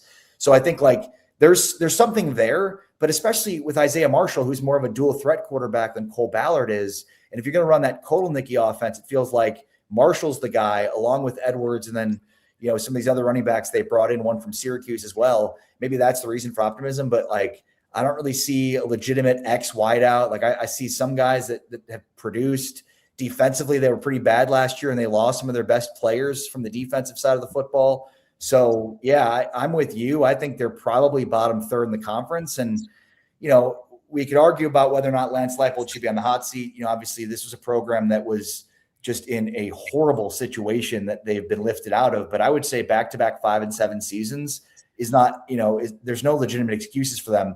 I think Lance Leipold, for as good as he's been at turning around this program, sometimes he plays to not to lose. And we saw that a bunch this past year, which was sort of confusing to me because, you had a 6th-year senior quarterback go to play to win these games. There's just too much decision-making for me that goes against modern football decision-making in terms of probability, in terms of when to go on 4th down, when not to go.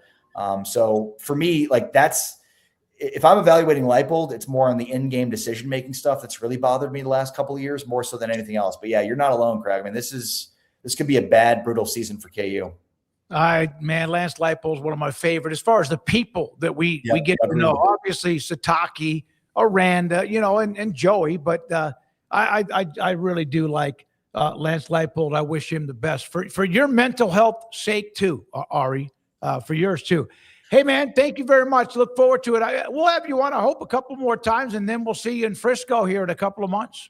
See you soon. Always appreciate it, guys. Keep up the great work. Take care. Ari Temkin with James Westling on Big 12 Radio on TuneIn. Yeah, I just had to ask him about the Jayhawks because as I'm doing my own exercises, I don't think anybody's got like some super insider track where they're deviating too much from probably what most of the group thinks because we're all dealing with the same information ultimately for the most part. Now, there are those insider, not the people that call themselves insiders, but the people that other people call insiders that are legitimately insiders. There is a major difference there.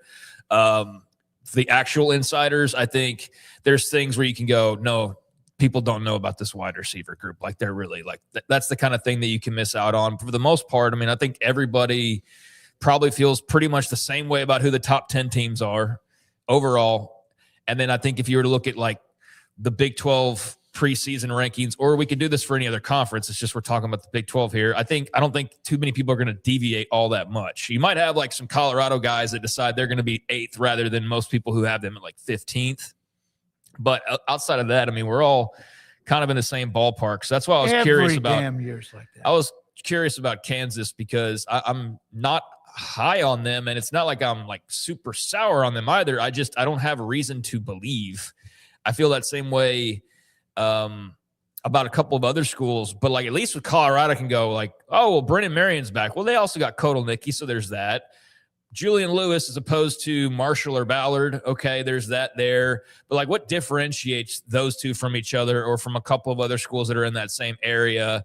And then like the whole time I'm sitting here going, and who's the team that nobody's talking about that is going to be way better and just throws this thing completely on its head? And I don't see a great candidate for that. I mean, maybe Oklahoma State, but would that be totally unexpected? I know we're talking about 6-7 wins being like this great step up, but I think I had to stop myself with both them and Kansas State about getting too high too quickly, but there's always the chance that Colin Klein could roll in and just be like 10-2 right away. No, and especially they had the quarterback. You know, they have Avery Johnson there to lead their way. The Big 12, there's always going to be one or two teams that you think might be 4 or 5 wins and they win 9 or 10. It's I don't know who that's going to be. BYU's been that team before that you did not expect. Baylor's been that team one time in 21. There was no way anyone could have predicted that. It happens. Oklahoma State getting knocked out of that mix for a while kind of threw things for a loop and allowed others to. Arizona State was a team. But we're all doing the same. We're all going, who's got the new coach? Okay, they'll be way better. And then I've changed my mind on the coaching changes. It's not always a good thing. Not always a good thing, no matter what it was like before whoever took over. Yeah, I think it's fun for everybody when you get the coach out of there that you didn't want any longer, and it's all fresh and new, and so you can get like too optimistic too quickly. But I do think there is a chance that, either Eric Morris in Stillwater or Colin Klein in Manhattan, that they'd go in 9 or 10 games right away. Now, I know there's questions about like defenses and things like that, but if you can start looking through that schedule and you look at it with a much more optimistic set of glasses on for like Oklahoma State, for example, and you look at it and you go, okay, let's do it. Like Tulsa, okay, that's a win. Oregon, that's a loss. Murray State, that's a win. Well, they could go to Morgantown and win. They could beat UCF at home. They could, and then you find yourself like, oh, damn, I'm giving them like 9 wins right away. And like, that's why you have to, you know what you have to do no matter what? Excuse me, but you have to like play the games out and pick a win or a loss. What do you mean?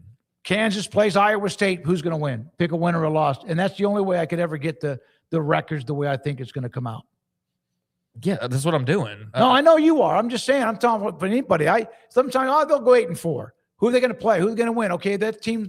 That's what you have to do, and it's not as easy as sometimes people think. So you're saying like instead you actually have to look at the games, not just give a. Yeah, there's going to be an X amount of conference games played, and I just feel like that there were times I'd say, no, they're going to be 9-3 or 10-2 or whatever, and then I'd go back and choose win by win, game by game, and I was like, man, this is impossible mathematically. That's the only way to do it. Yeah, I've never done the like, oh, that's Georgia, they'll go 11-1 without looking at the schedule. I've never done that. I always look at the schedule before I give a prediction on it. Now, how close it'll be, I don't know, but yeah, I've never done the blanket. I won't even look at who they play in the non-con and just throw a number out there. So yeah, that's not my tool or my way of doing it at all. But yeah, my thing has always been just going one by one. So that's what I'm doing. I'm going through the entire country, and I'm up to Colorado tomorrow. I think that video should come out, and then at the end of the week, I guess that would leave Houston up next, I believe. And so that'll close out the week. And then, it'll be the SEC after I get through the Big 12. Got a bucket load of people who watched that BYU segment you did. And you can go to 365 Sports and go down the list and where Craig has the smoke break. Brought to you by David Dumas, law firm. We appreciate the sponsorship with him.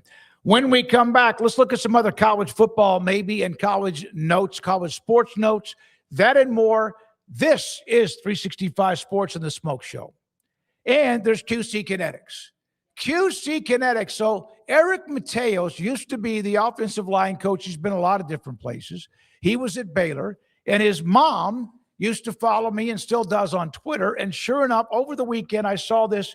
Smokey, you're doing a commercial like it was in St. Louis or Kansas City. I was like, it must be QC Kinetics. Because I believe in them, because of what it's meant to me. As I sit here on a Monday afternoon. I had a busy weekend. And Saturday afternoon, man, my lower back was a little bit tight. That wasn't because of anything that wasn't working the last few months from QC Kinetics. It was because I had a really busy weekend and eventually just kind of calmed down. And here I am feeling as good as ever. Because I used to kick the can down the road, had constant arthritic tugging pain in my right hip, and had steroid injections in my back. It worked maybe 2, 3, 4 weeks, maybe not. Then I went and had I had a free consultation with QC Kinetics in Dallas. Sat down with me and discussed what they really do. They take your blood, draw your blood. Sometimes it will be plasma, platelets, stem cells, bone marrow, whatever it might be for the treatment you might have. And they take it out and then they spin it and put it back in your body. So you healing you. But it's through QC Kinetics. Free consultation. If you have tried numerous options to get rid of nagging, annoying, arthritic pain, or maybe pain from something else, QC Kinetics is your answer. The number's on the screen. There they are in Dallas, 972-972-8610, 713-913-5285. I ran 2 miles Thursday, 2 miles Friday, played golf Saturday, Sunday, had a busy weekend, and no problems at all, thanks to QCkinetics.com. Petty Clinic Men's Healthcare in Woodway is now proud to offer you men an exceptional weight management body sculpting product called semaglutide, also known as Ozempic or Wegovy. Semaglutide is an FDA-approved weight management medication. Once-a-week injections of this powerful medication offers an average body fat weight loss of 20% within the first year of treatment. In addition to body sculpting, semaglutide also normalizes blood sugars and has the clinical research proof of reducing blood pressure, cholesterol, stroke, and heart attack risk. If you're like most men and you have stubborn fat that will just not respond to typical diets and exercise, then help is finally here. Semaglutide. Affordable, highly effective. Google search Petty Clinic Waco and reach out to the Petty Clinic team today for a free consultation with Dr. Petty to see if semaglutide is right for you. Go to pettycliniclowt.com.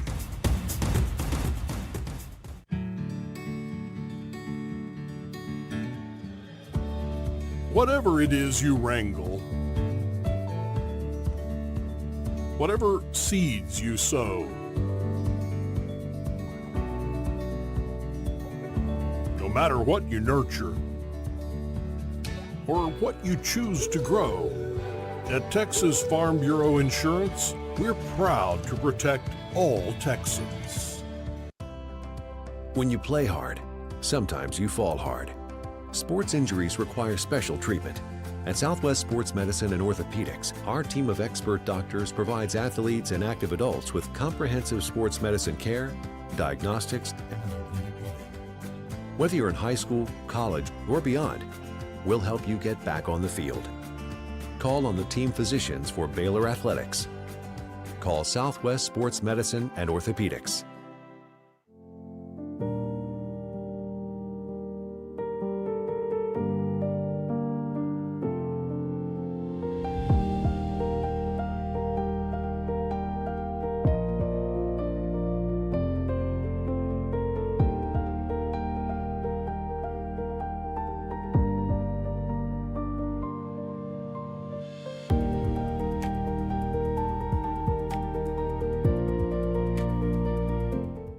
I pitched in the major leagues for 24 years, and let me tell you, I can feel it in my joints.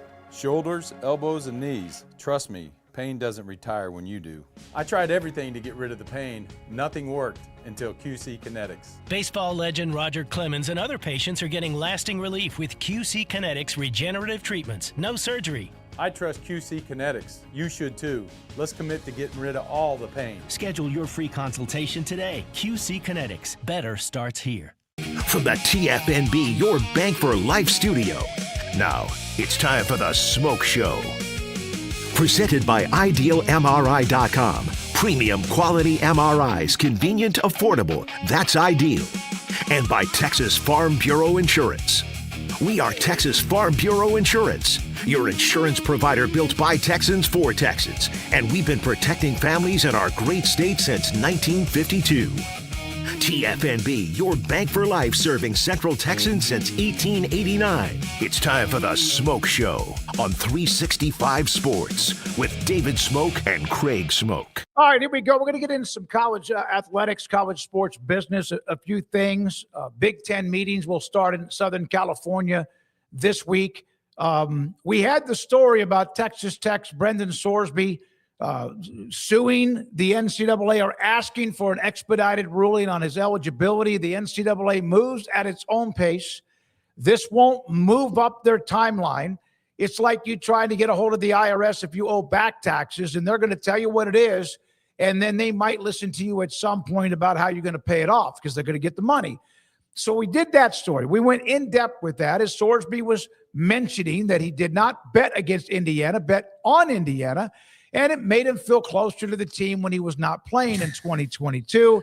There was a lot of that. You can look at that later in the day. But also this little nugget doesn't mean that the timeline will be exact, but Will Hammond, young man from Hutto, Texas, who plays quite a bit but has been injured, and everyone thought he would be back maybe in October. Craig Smoke?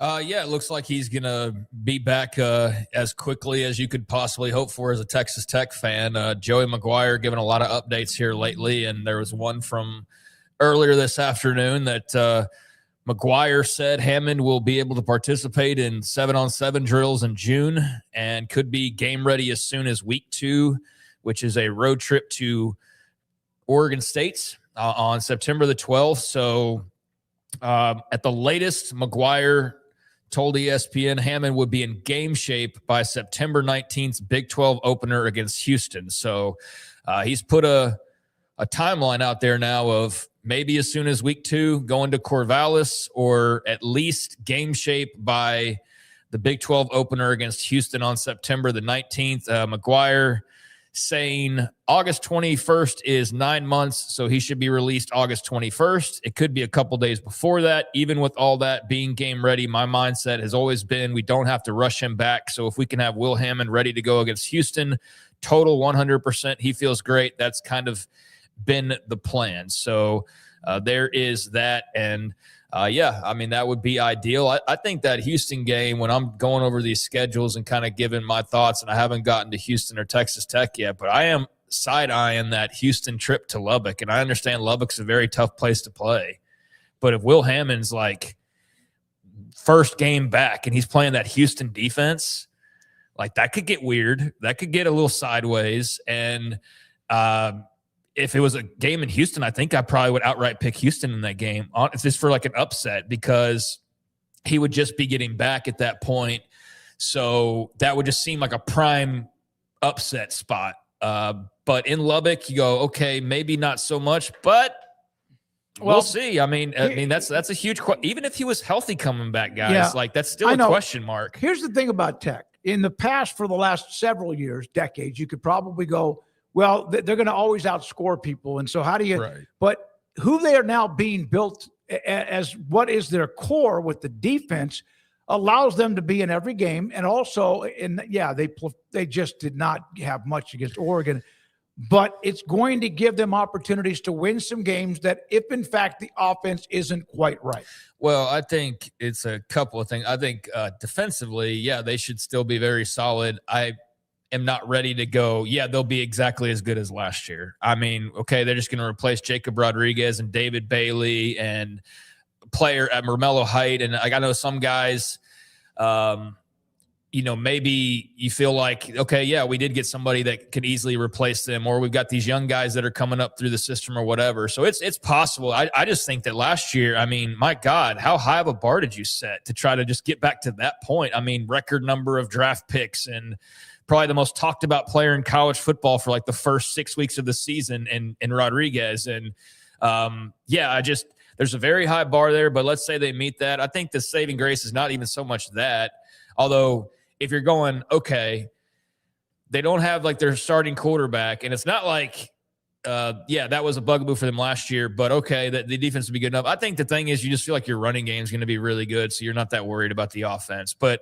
if you're looking at a spot where could they lose and it would make sense, I think if you have this transition at quarterback, and here's a guy who hasn't played in forever coming back, and you've got a really salty team like Houston, then maybe that'd be an upset watch. I'm not going there officially just yet, but I do hope he's back for that game. If not the week before against Oregon State, I think that's great news the sooner that he can get back and obviously be in the mix. Two teams, two programs that completely have changed the culture of how you look at them because of what Fritz has done in Houston, what he believes in, and what Texas Tech and Joey are doing with the way they've built that team too.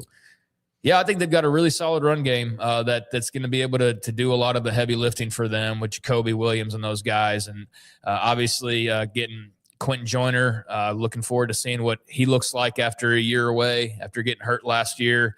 and thought he was going to be a big part of the mix, and he ended up not being a part of the mix at all. So now you add him back to your 2 young studs and whatever else you got back there that you want to display, and they can definitely get you through the first part of the season, the first few weeks of the season, and then you are going to need some quarterback play to help guide you through the rest. But yeah, defense and run game, I mean, that's a quarterback's best friend. All right, we're going to have a change in a sec. We're going to use the Pac-12, all that rest. We'll do that at the top of the hour, along with a couple of other things with our guest coming up in just a minute, Mitch Gilfillin.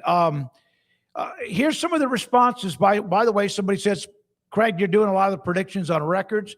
Let us know what you think about OU as of now. Bracket Cat,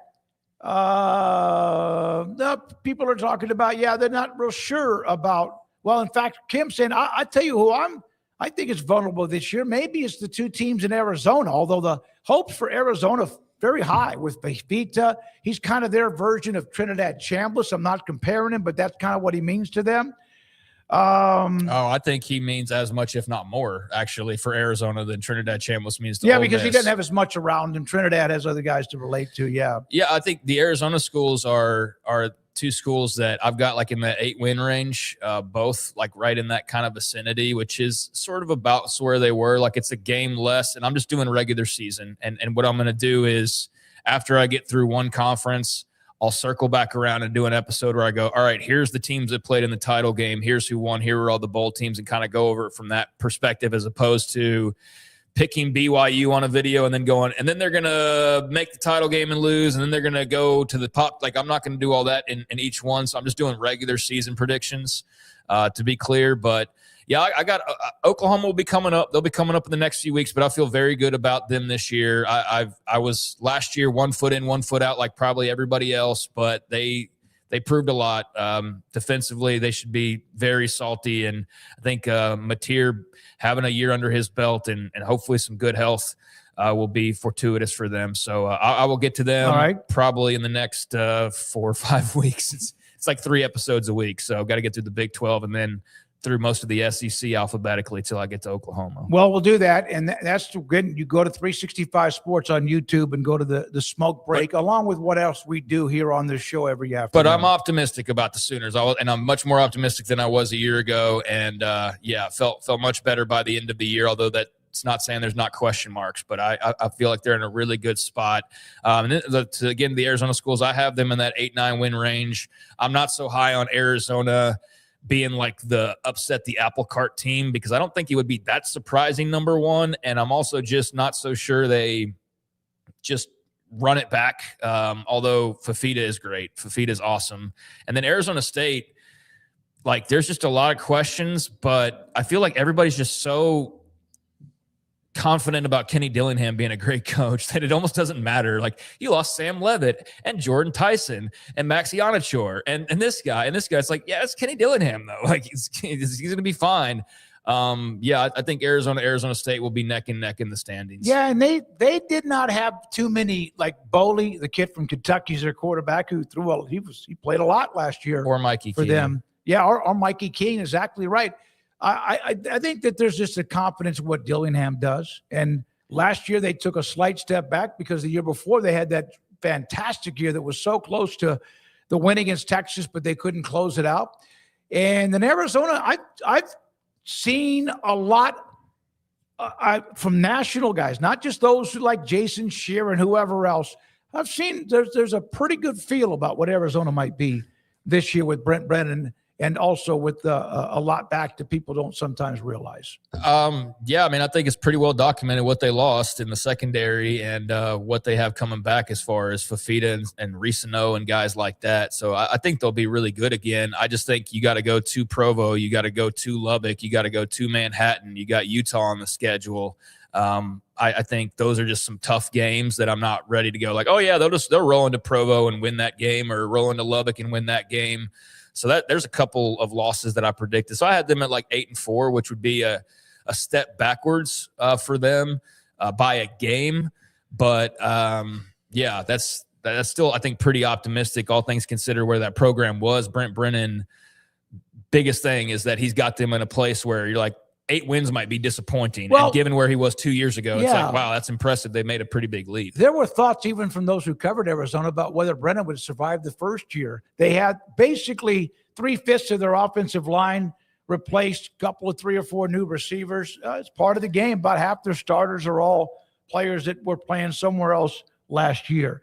Mitch Gilfillin, tomorrow, or it's Wednesday, in Congress, in the House, they will look at a vote on the SCORE Act. Now, I'm not your legal guy, but I want to know why they're going to do this, because that's what they do in Congress. They're going to pass it, and there will be some arguments here and there, and then they're going to turn around. It's going to go to the Senate and get rejected. I want to talk to Mitch about this and a few other things that are going on in college athletics. He'll join us next. This is 365 Sports. IdealMRI.com in the Central Texas marketplace off I-35 in Waco with Dr. Rob Maxey, his partners. What a great business. A phenomenal business that can help you with 2 things that you need. If, in fact, you've been asked to have an MRI, a look and evidence at something that hurts you so much it shuts you down. Hopefully it's not like a torn ACL. Hopefully it's not a rotator cuff. Hopefully it's just something you're going to have to manage or maybe have a procedure. But if, in fact, your doctor wants one more or really good look, Ideal MRI in the Central Texas marketplace is state-of-the-art imaging machine. So if it is a muscle, if it is a ligament, if it's something that they feel pretty good, let's just make sure they're going to get great images for you and for your doctor. And by the way, then they can proceed and decide what they're going to do to help you feel better. Sometimes you have something that hurts so much, like when I had a torn rotator cuff, I couldn't sleep very long on one side, a shoulder, then I had to turn to the other. Something like that's going on with you. That's what Ideal MRI can help you get evidence for your doctor so you can move forward at IdealMRI.com and never more than $497 or less. It's time to compete against yourself, finding too many excuses not to work out combined with bad eating habits, and Waco Regional Tennis and Fitness can help reach inside your competitive soul. Discipline, getting results you've only dreamed about, personal training, group exercise classes, and even a tanning bed, world-class tennis facility, and pickleball courts and lessons available. Waco Regional Tennis and Fitness, spacious, clean workout rooms, free weights, state-of-the-art technology, weight training equipment, and no intimidation. It's time for you to react today, not tomorrow, at Waco Regional Tennis and Fitness on Lakeshore Drive in Waco.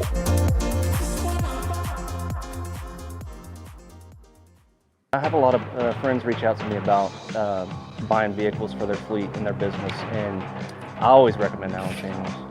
You see a lot of businesses running different brands, but I really think Rams are the best looking ones out there. They're going to take care of you. They're going to make sure that you get what you need, and they're always going to take care of you on the service side and the sales side. Like Allen Samuels always said, Waco has a lot to offer, and so do we at Allen Samuels Dodge, Chrysler, Jeep, Ram, Fiat. Come by, let's be friends.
This 5 o'clock hour is sponsored by Edward Jones Financial Advisors, Ben Erlinson and Brad Wilson in Waco, and Cam Heathcott in Conroe, with an individualized approach to addressing your financial needs, including education, savings, planning for retirement, and protection strategies. Edward Jones Financial Advisors, making sense of investing. Experience the difference for yourself. It's time for the Smoke Show on 365 Sports with Craig Smoke and David Smoke.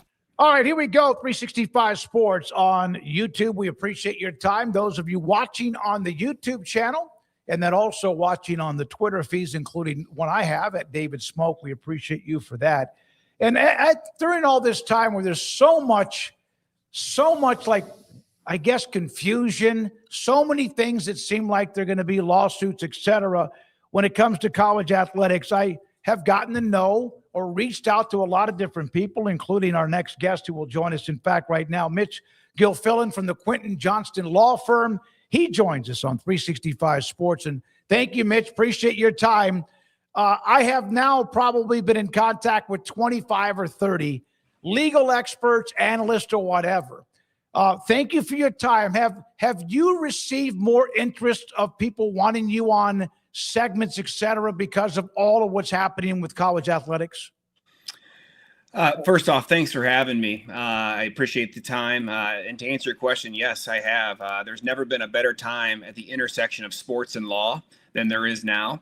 And so it's a hot topic button item for a lot of people across the country, certainly people like yourselves that run a platform where people can talk about it, discuss, critique, all those type of things. And it's been very interesting how it's unfolded the last few years. Before I ask you a question about Brennan Sorsby, did you see the latest news on him today? If there's something that came out today, I did not see it yet, Okay. but obviously there's some turmoil going on with the entire thing from start to finish. Yeah, one of the things is that he apparently has filed a motion because he wants expedited information on whether he's eligible or not. The NCAA has also released a statement. They don't, of course, talk about that are current situations. But Craig, give Mitch a little bit of a summary of what Sorsby's claiming. I mean, it was just his lawyer said that he didn't bet on or against his team. So they're going the Pete Rose route, I think, with what they're trying to angle for there. And then the other part of it was that he didn't gamble once he was named to the backup. So I don't know. It's a lawyer trying to find an angle for his guy, Mitch, and doesn't seem like anything that'll probably hold up all that well because, well, you were still gambling on your team no matter when it was. But that was the angle they were trying to take there. Yeah, the NCAA has run a campaign titled "Don't Bet on It" for decades now, and so I think he finds himself in a very precarious situation, especially given the timing going forward. Because keep in mind, football season has already started heading into next year, and college kickoff here is in less than 4 months, and so time is of the essence for somebody like him whose eligibility is winding down, and for him to capitalize, really on his value and playing career going forward. All right, so the SCORE Act is supposed to be voted on perhaps as early as Wednesday in Washington, D.C. And here's what my just blunt question. So it's going to get voted on, probably will pass. And yet you're told, or I am, and what I read is that no matter what, it will never get through the Senate. So then why vote on it in the first place? Well, people have been asking Congress for intervention or for help for years now. And so this has been a work in progress, whether you're an administrator, whether you're at the coaching level. And obviously politicians want to get involved in pretty much anything that can result in sound bites or that can gain positive energy for their state or for their jurisdiction. Keep in mind that it is midterms coming up here in 6 months, this November. And so you'd want your congressman, your representative, your senator, whoever it may be, to feel like they're fighting on behalf of your state, on behalf of your school, or on behalf of your community. And so when they're involved, you feel like you have a seat at the table. So I think right now, people are coming forward more than ever, voicing their opinions about college sports. And therefore, politicians are wanting to get involved and see if they can regulate this to some degree. So on that note, Ross Dellinger with this in the last few minutes, a significant blow to SCORE. The Congressional Black Caucus announces unanimous opposition to the legislation. So he's sitting here acting like it was just a guarantee to get through, Mitch. I don't know if you feel the same way about that or not, but then what does hearing that about perhaps the Congressional Black Caucus, does that change your opinion one way or the other, their unanimous opposition? Well, there's oppositions not only from the Black Caucus, which is obviously very recent, but from other athlete groups as well. I believe it was athlete.org or one other organization has come out and said that, while yes, there are parts that are good for athletes or positive for athletes, such as NIL regulation or caps on agent fees or, some sort of uniformity in this entire mess that we're in right now, is that it's obviously worked against what some athletes want. Do they want somebody overseeing what their NIL opportunities are, or tightening or scrutinizing those deals? Do they want the College Sports Commission to have stronger authority over what they can and cannot make? It's really up in the air right now whether this will ultimately pass or not, but the more it gets talked about, there's more skepticism on behalf of those that have knowledge or at least some investment in what's going on here. And I think, David, you said it best, is that yes, it's passed the House, but ultimately we'll get through the Senate with 60 or more votes. To me, looking forward or projecting forward, that seems very unlikely, just given the climate of where this is at right now. So then recently you've had the College Sports Commission win a hearing, a ruling against Nebraska because of the third-party entity, whatever it is, with Playfly. How critical was that for the College Sports Commission? What would have happened had they lost that arbitration? The floodgates would have opened. It's that simple. Is if they lose that arbitration decision, which was with Nebraska student athletes to the tune of several $1 million, that would have opened up the floodgates for every multimedia rights partner or everybody that's affiliated with the university from a media standpoint to essentially pay without having to go through the NIL Go third-party system that the College Sports Commission oversees. And so that was a significant, I'll call it battle win, if you will, for the College Sports Commission, but they haven't won the war yet. And so just so everybody's aware, is June 10th, there is a significant, and I mean significant, hearing coming up June 10th to see if this is going to be allowed to be continued to micromanage third-party deals by the College Sports Commission. The plaintiff lawyers in the House settlement case are really pushing back now, saying that, wait a minute, this is not what we bargained for. This was not what the settlement was intended to do, was for the NIL Go third-party database to essentially reject or admit deals that they think is improper or improper. And so that's what this comes down to now, is whether or not the court is going to have to get back involved with this settlement that went into effect last June, which is more famously known as the House settlement case, and that should be either rewritten or modified in some capacity. How can you argue that you're not a partner when you're specifically defined as multimedia partner?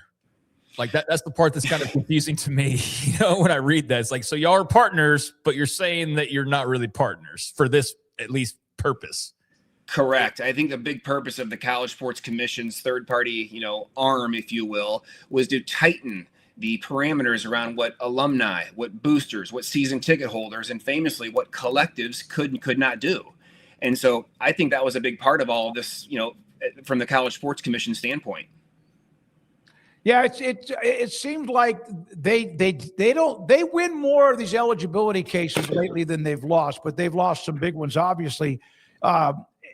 If there's a $240 or $50 million in NIL out there that they're still ruling on, and about 115 of it has been cleared, but a lot of it is not, and a lot of it is the Big Ten and the SEC money. How much is that going to end up being a power play with what those two conferences represent too? Yeah, I think it's a big deal. I mean, those two conferences, when you look at the grand scheme of college sports, it's the SEC and it's the Big Ten that are essentially controlling the market. And so I think those two conferences have a bigger seat at the table than a lot of the others, mid-majors or even Power Four schools that are not involved in those conferences. There's no doubt that those schools have been calling the shots throughout the settlement process, but also really in the future going forward. There's been rumors that those conferences could potentially break away and form their own league or own super league, if you will. But that remains to be seen. There's certainly uncertainty right now with where all this stands. Mitch, would that be the way to get some of this done, though, would be to say, all right, we are not all equal. We hate to say that, but we all know it anyways, but let's just make it official. And the bigger schools that operate differently need to operate differently under a different structure. And I'm not trying to kill college sports here, but I'm just saying from a legal standpoint, would that allow them the freedom to get more things done, or would they still be facing the same number of lawsuits and challenges that they do right now?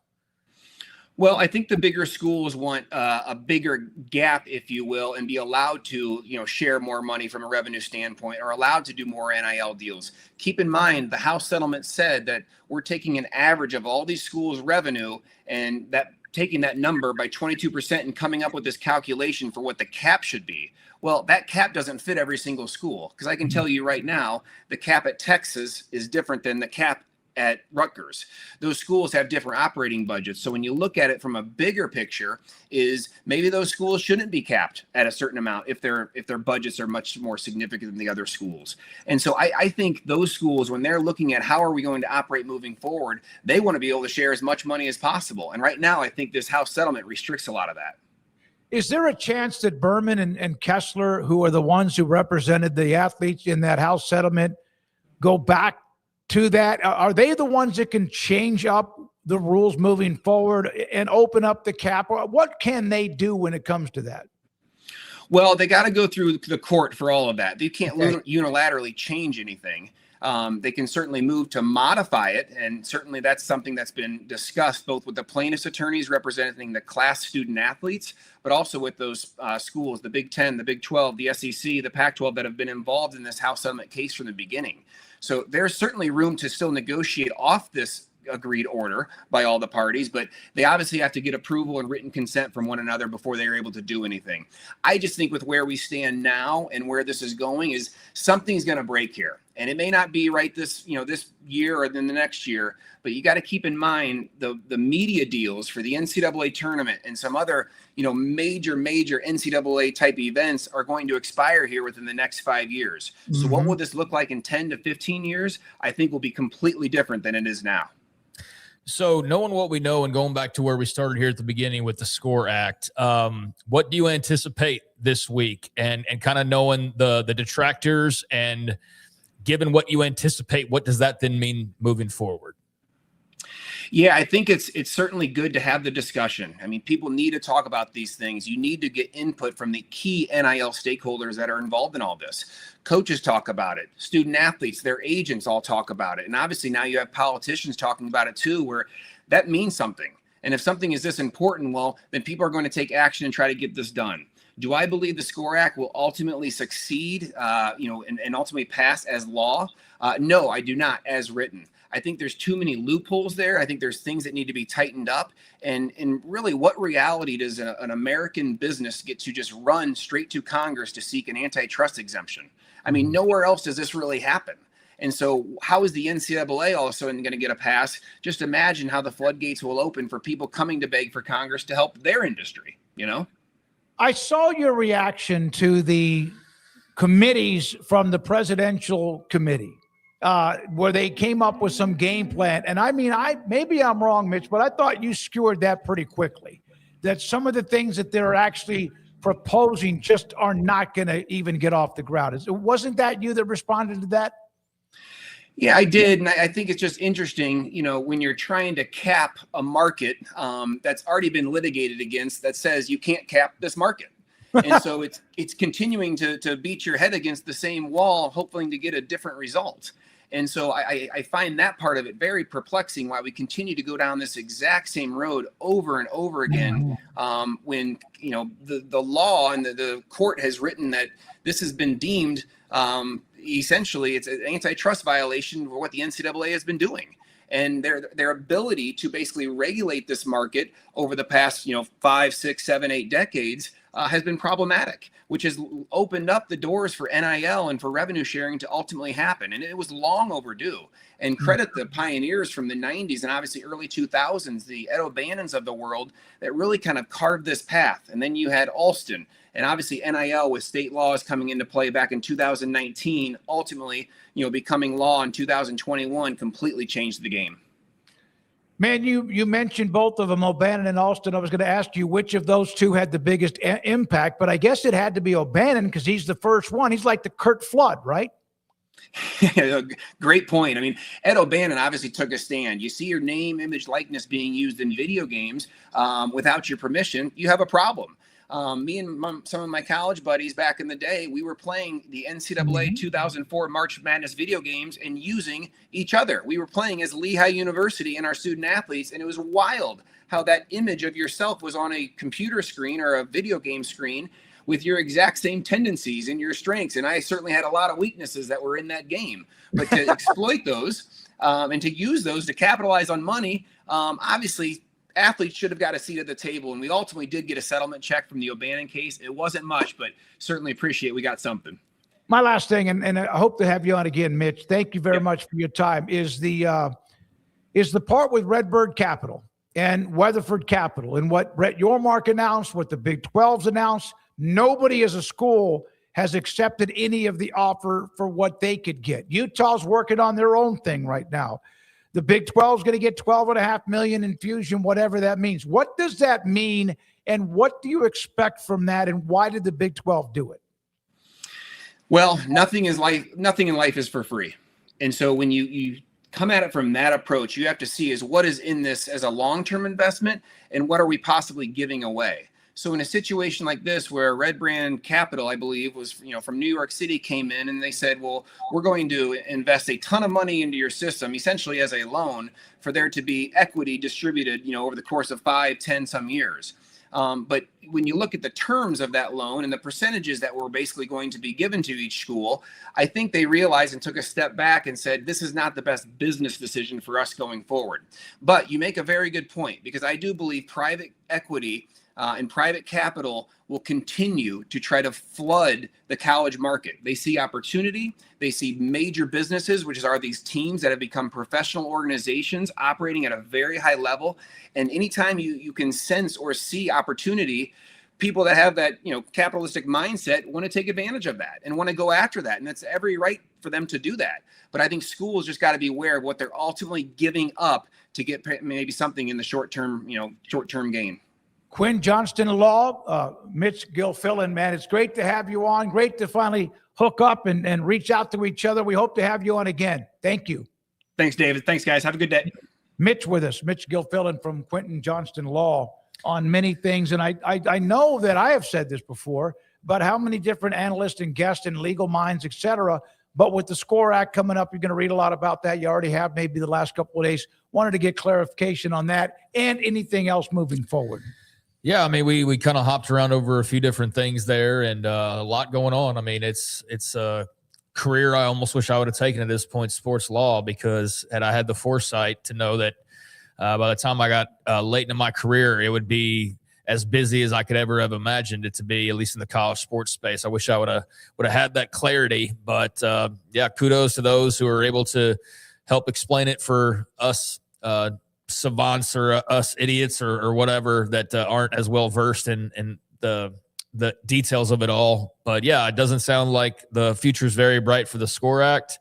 And I think the latest report or that update there from Ross Dellinger, just throwing extra water on something that probably wasn't all that much of a fire to begin with, as far as having a lot of momentum to burn through and get past and get enacted. And yeah, I think there's just some serious questions with that, of like this wide ranging blanket of like, I know this goes against every single rule we've ever created for like basically everything in this country business wise, but because you're college football, we'll just give it to you. And it won't make any sense that you get this pass, but we'll just give it to you to save your asses. Like, that's what you're hoping for. That's like basically what you pinned your hopes to, is to get something that really doesn't make any sense unless you're just a college football fan who wants it to happen because you just need that unlikely thing to fix everything for you. But like legally, no, it's an absolute mess. And yeah, I think it's going to have a real tough time getting much further than it has already based on what we're seeing.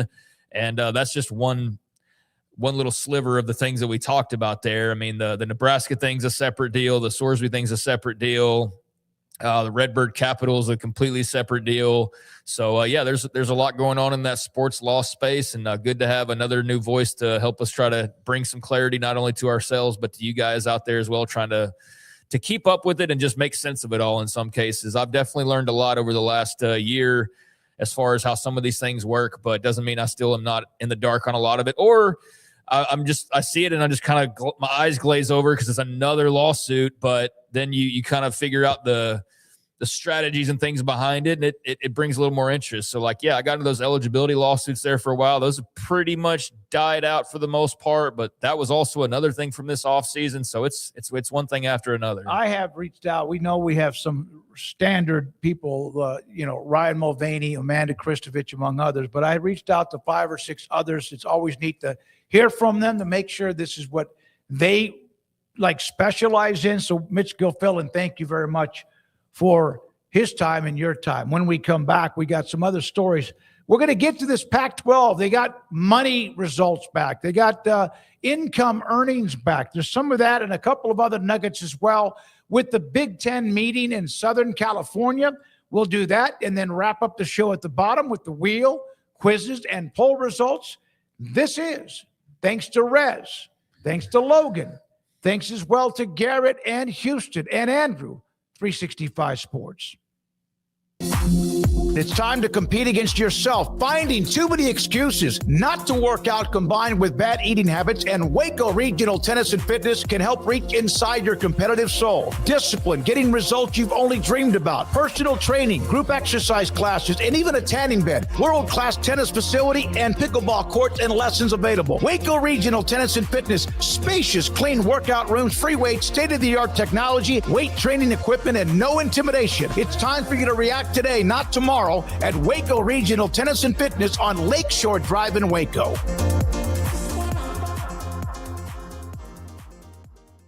I have a lot of friends reach out to me about buying vehicles for their fleet and their business, and I always recommend Allen Samuels.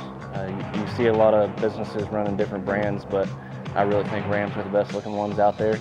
They're going to take care of you. They're going to make sure that you get what you need, and they're always going to take care of you on the service side and the sales side. Like Allen Samuels always said, Waco has a lot to offer, and so do we at Allen Samuels Dodge, Chrysler, Jeep, Ram, Fiat. Come by, let's be friends.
This 5 o'clock hour is sponsored by Edward Jones Financial Advisors, Ben Erlinson and Brad Wilson in Waco, and Cam Heathcott in Conroe, with an individualized approach to addressing your financial needs, including education, savings, planning for retirement, and protection strategies. Edward Jones Financial Advisors, making sense of investing. Experience the difference for yourself. It's time for the Smoke Show on 365 Sports with Craig Smoke and David Smoke.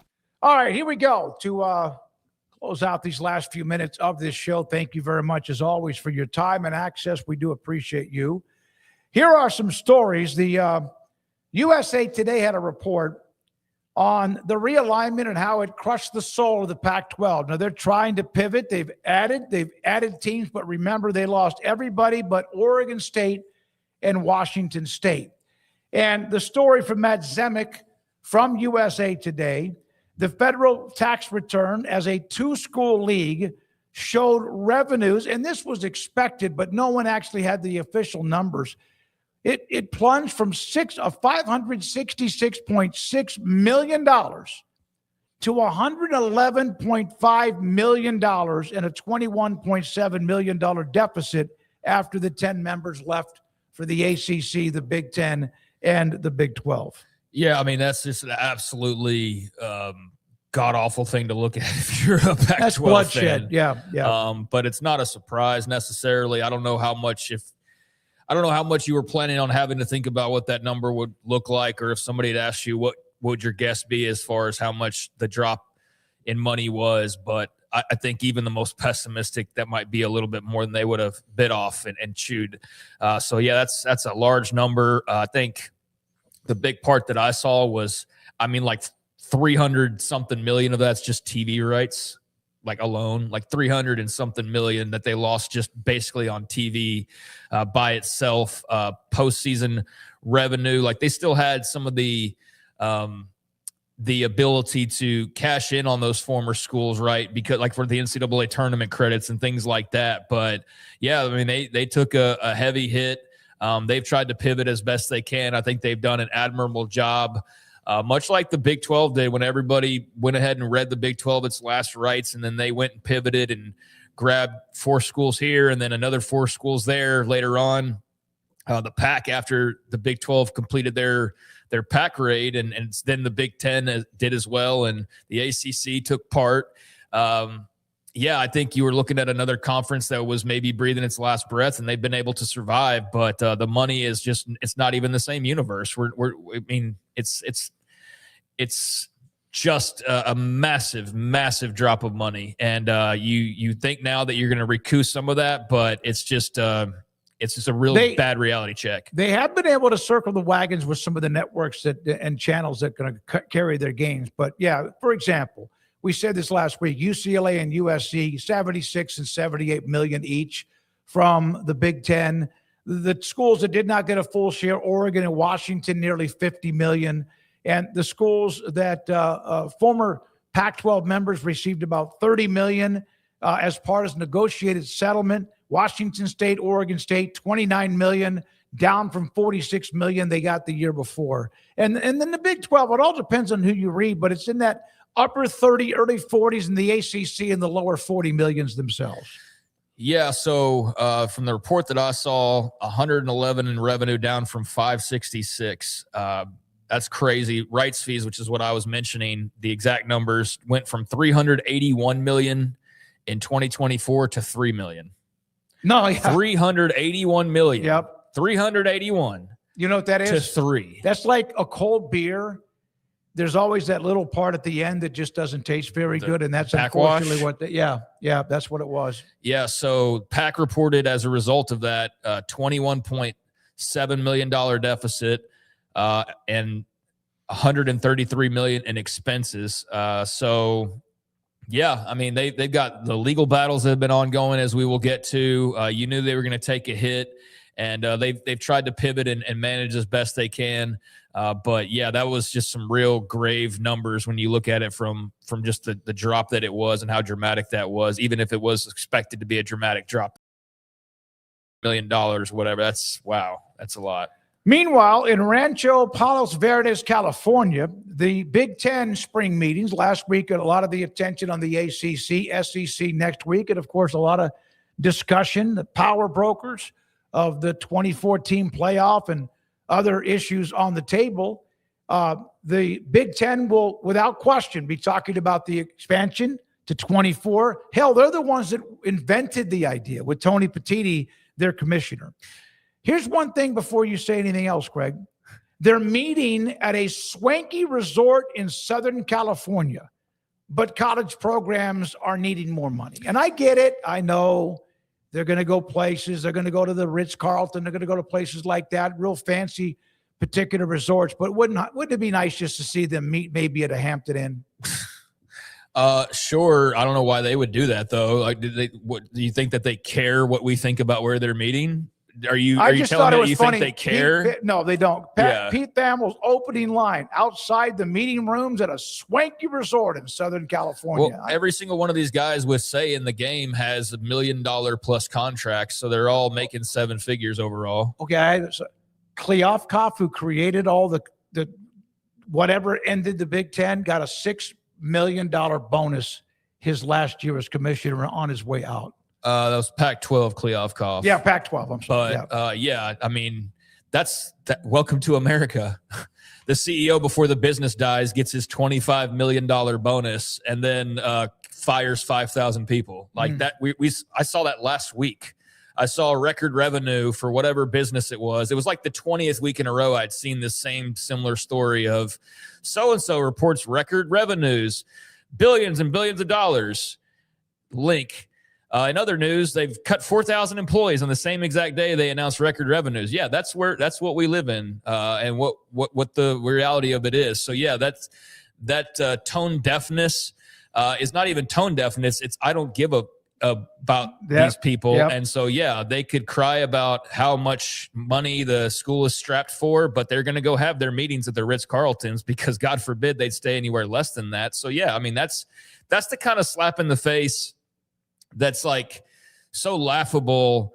And we just go about our business and our lives because we have to. But it's just like those kind of things that it's just like, man, at some point, you just think the dam would break. But no, you're starving for money. Meanwhile, at your meetings at the Ritz-Carlton, it's that's how it all works. And it's not just in college sports, but yeah, I mean, I see it with all sorts of other businesses as well. The CEOs are always going to be well paid, or the commissioners or the presidents in this case.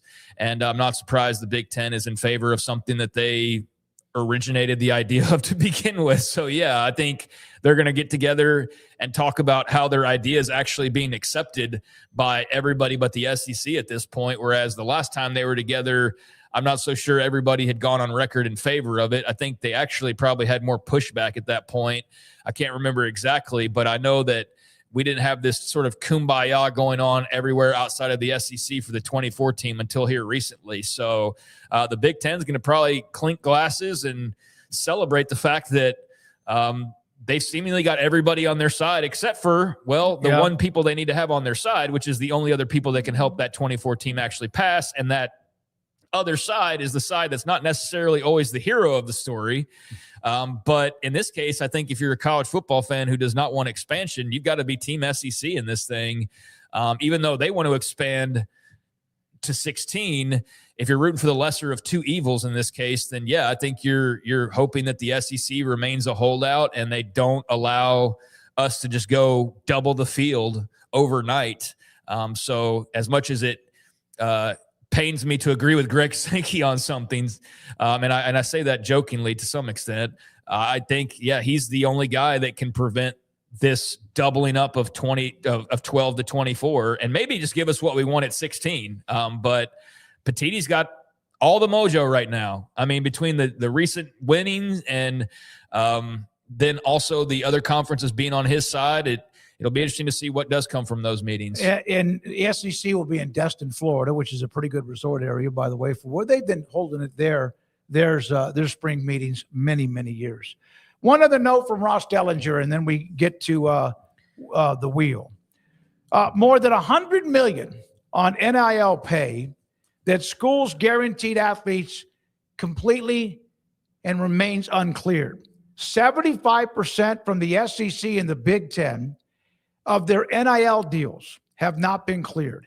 As the biggest spenders, of course, Big Ten this week, the SEC next week with the CSC, the ruling in Nebraska's case, the NCAA breakaway talks intensify. Quote, everyone is frustrated. Now, I'm one of the few that don't think there's going to be a breakaway. Not this next. I know that's out there. I know that would be the arrogant or maybe best thing to do, but I still don't think it's going to happen yet. But there we are with even those big boy conferences are getting frustrated with the lack of clearance too. I think maybe one of my least favorite storylines to talk about right now is this clearinghouse, but I understand its importance in the bigger picture conversation of the frustration that things can't get done the way you want them to get done. You need to find a new way to get them done, even though the NCAA is the same people bitching about all of these things and the same people that bitch about them. And then the moment they're needing to follow the rules, they don't want to follow the rules. And then they turn around and say how none of this makes sense. And there's no it's a weird hamster wheel we're on here. But yeah, I do think that's one of those things that could lead to further fracturing and a breakaway of which I would think is the power schools going their separate ways at minimum and deciding that they're going to set their own rules and do all those types of things. I think that's very possible. I think the likelihood of it depends maybe on who you talk to. I'm not ready to put a percentage, it's 75% chance that happens in the next 2 years. I don't feel that strongly about it, but I do feel like the more these kind of quotes and things come out there that you hear something's got to give, something's got to give, something's got to break, something's got to change. Well, at some point, yeah, the bow's going to break. So what does that look like? I think it looks like the power schools going and setting up their own rules and trying to bypass a lot of this NCAA blockade of cutting their deals and passing their deals and doing all of that. But as far as the there's 300 cases logged. I don't care. Like, I really don't care that Nebraska can't circumvent the salary cap and find a way to pay their players. Like, I don't care They're the only about that. ones. I don't care that Ohio State, or just like name a team, Pittsburgh or something, like can't clear their local car dealership commercial. Like, I don't care about that. All I care is the athletes get the money they're due, and you guys figure out the process of which that gets done.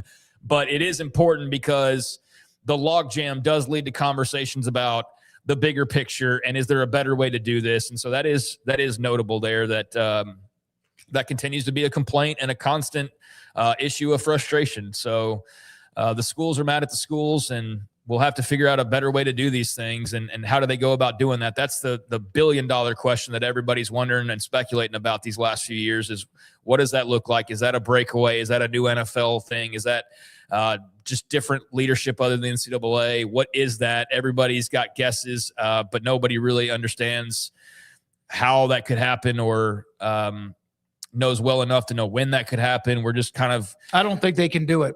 I don't think they could do the breakaway. I mean, first of all, I don't believe it'll be a national championship unless it's like 48 or more teams. Well, the breakaway would be the Power Four. Yeah, because there you hear and you read, and I've heard others even that, well, it's like the SEC and the Big Ten. No, it's not.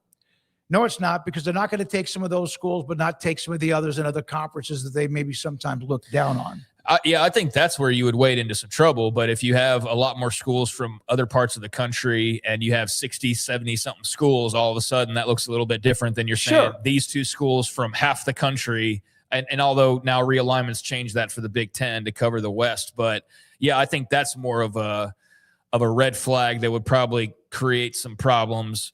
I don't know that the power thing even happens. I'm just saying I see that speculation, and I've thought about that myself, of like, well, if they were to do something, what would that look like? And the first place our brains go is, oh, the SEC and the Big Ten break away, and it's the Super League, of which I've always said everybody's got different definitions and opinions on things. My opinion on what a Super League is, it does not include Purdue. It does not include, like 2 years ago, it wouldn't have included Indiana. There's certain schools that, you don't say this is the Super League. No, I'm sorry. That doesn't count. And those are the schools who have at times been really, really good, and also been a part of a conference that's protected them in a lot of ways. The SEC, I mean, Vanderbilt has had a nice little run the last couple of years with the Diego Pavia, but they would now be included. They wouldn't have been included 8 to 10 years right, ago. Which is total BS that they would be included in, like, Oklahoma State wouldn't be. Yeah. I'm just because they happen to be somewhere 100 years ago. Like, that's where I disagree on the Super League of, like, oh, well, just be these two leagues exactly as they are, and they take the rest of the ACC that they wanted, and they just go do that. I think that runs into antitrust problems, whereas something that's 60-something schools and covers coast to coast is a little bit of a different argument than half that trying to imitate the NFL. I do think the NFL imitation, yes, you'd still have Alabama's ratings and Georgia's ratings and all of that. I absolutely do think that you would lose a lot of fans. People who root for Iowa State would just be like, screw it. People who root for Houston would just be like, F it. And you might say that might not matter, but you add up enough of those schools, and that would suddenly put a little bit of a dent. And when everybody's just trying to constantly grow, well, you're cutting off your nose to spite your face by eliminating like half the schools and telling them, like, you don't matter anymore, and then you're going to have to beg them to come back. I just don't think that makes too much business sense personally, but what do I know? Everybody's got their guesses. Like I said, everybody's speculating on what the future could look like. I do think that the likelihood is that there's got to be a separation of sorts. I just don't think that means Alabama's no longer playing in the same pool as K-State. I just think that means Alabama's maybe no longer playing in the same pool as Troy. All right, Craig. There's a lot. That's why I don't think they could ever figure out the teams. Who do you leave behind that you've been with forever? They've done that before. There's other schools that have tried to leave and have left other conferences because they didn't feel like that they were good enough anymore. I just don't know if they could ever get to a number. Like, you're going to tell Northwestern no? Well, I mean, for a Super League, I would. Yeah, absolutely. But there's political parts of it. There's also you're looking at a lot of how much these schools have at value. Yet again, the Ivy League's not part of anything. I mean, they have their own conference. Yeah, I mean, there's like antitrust and things like that. Yeah, that would have to be settled. My thing is my definition of a super league. No, Northwestern is not included in a super league. Okay, but how many? Okay, we could go forever. But how many teams do you think? 43, 39, 60? Do you know? I don't have an idea in mind. A super league, like my definition of a super league is like the elite of the elite. And if you've never like won a natty, like you better be Oregon good, where you've been really, really good for like 20 years now. But anything like multiple teams in the Big Ten are getting cut right away. I mean, Rutgers, you're out of there.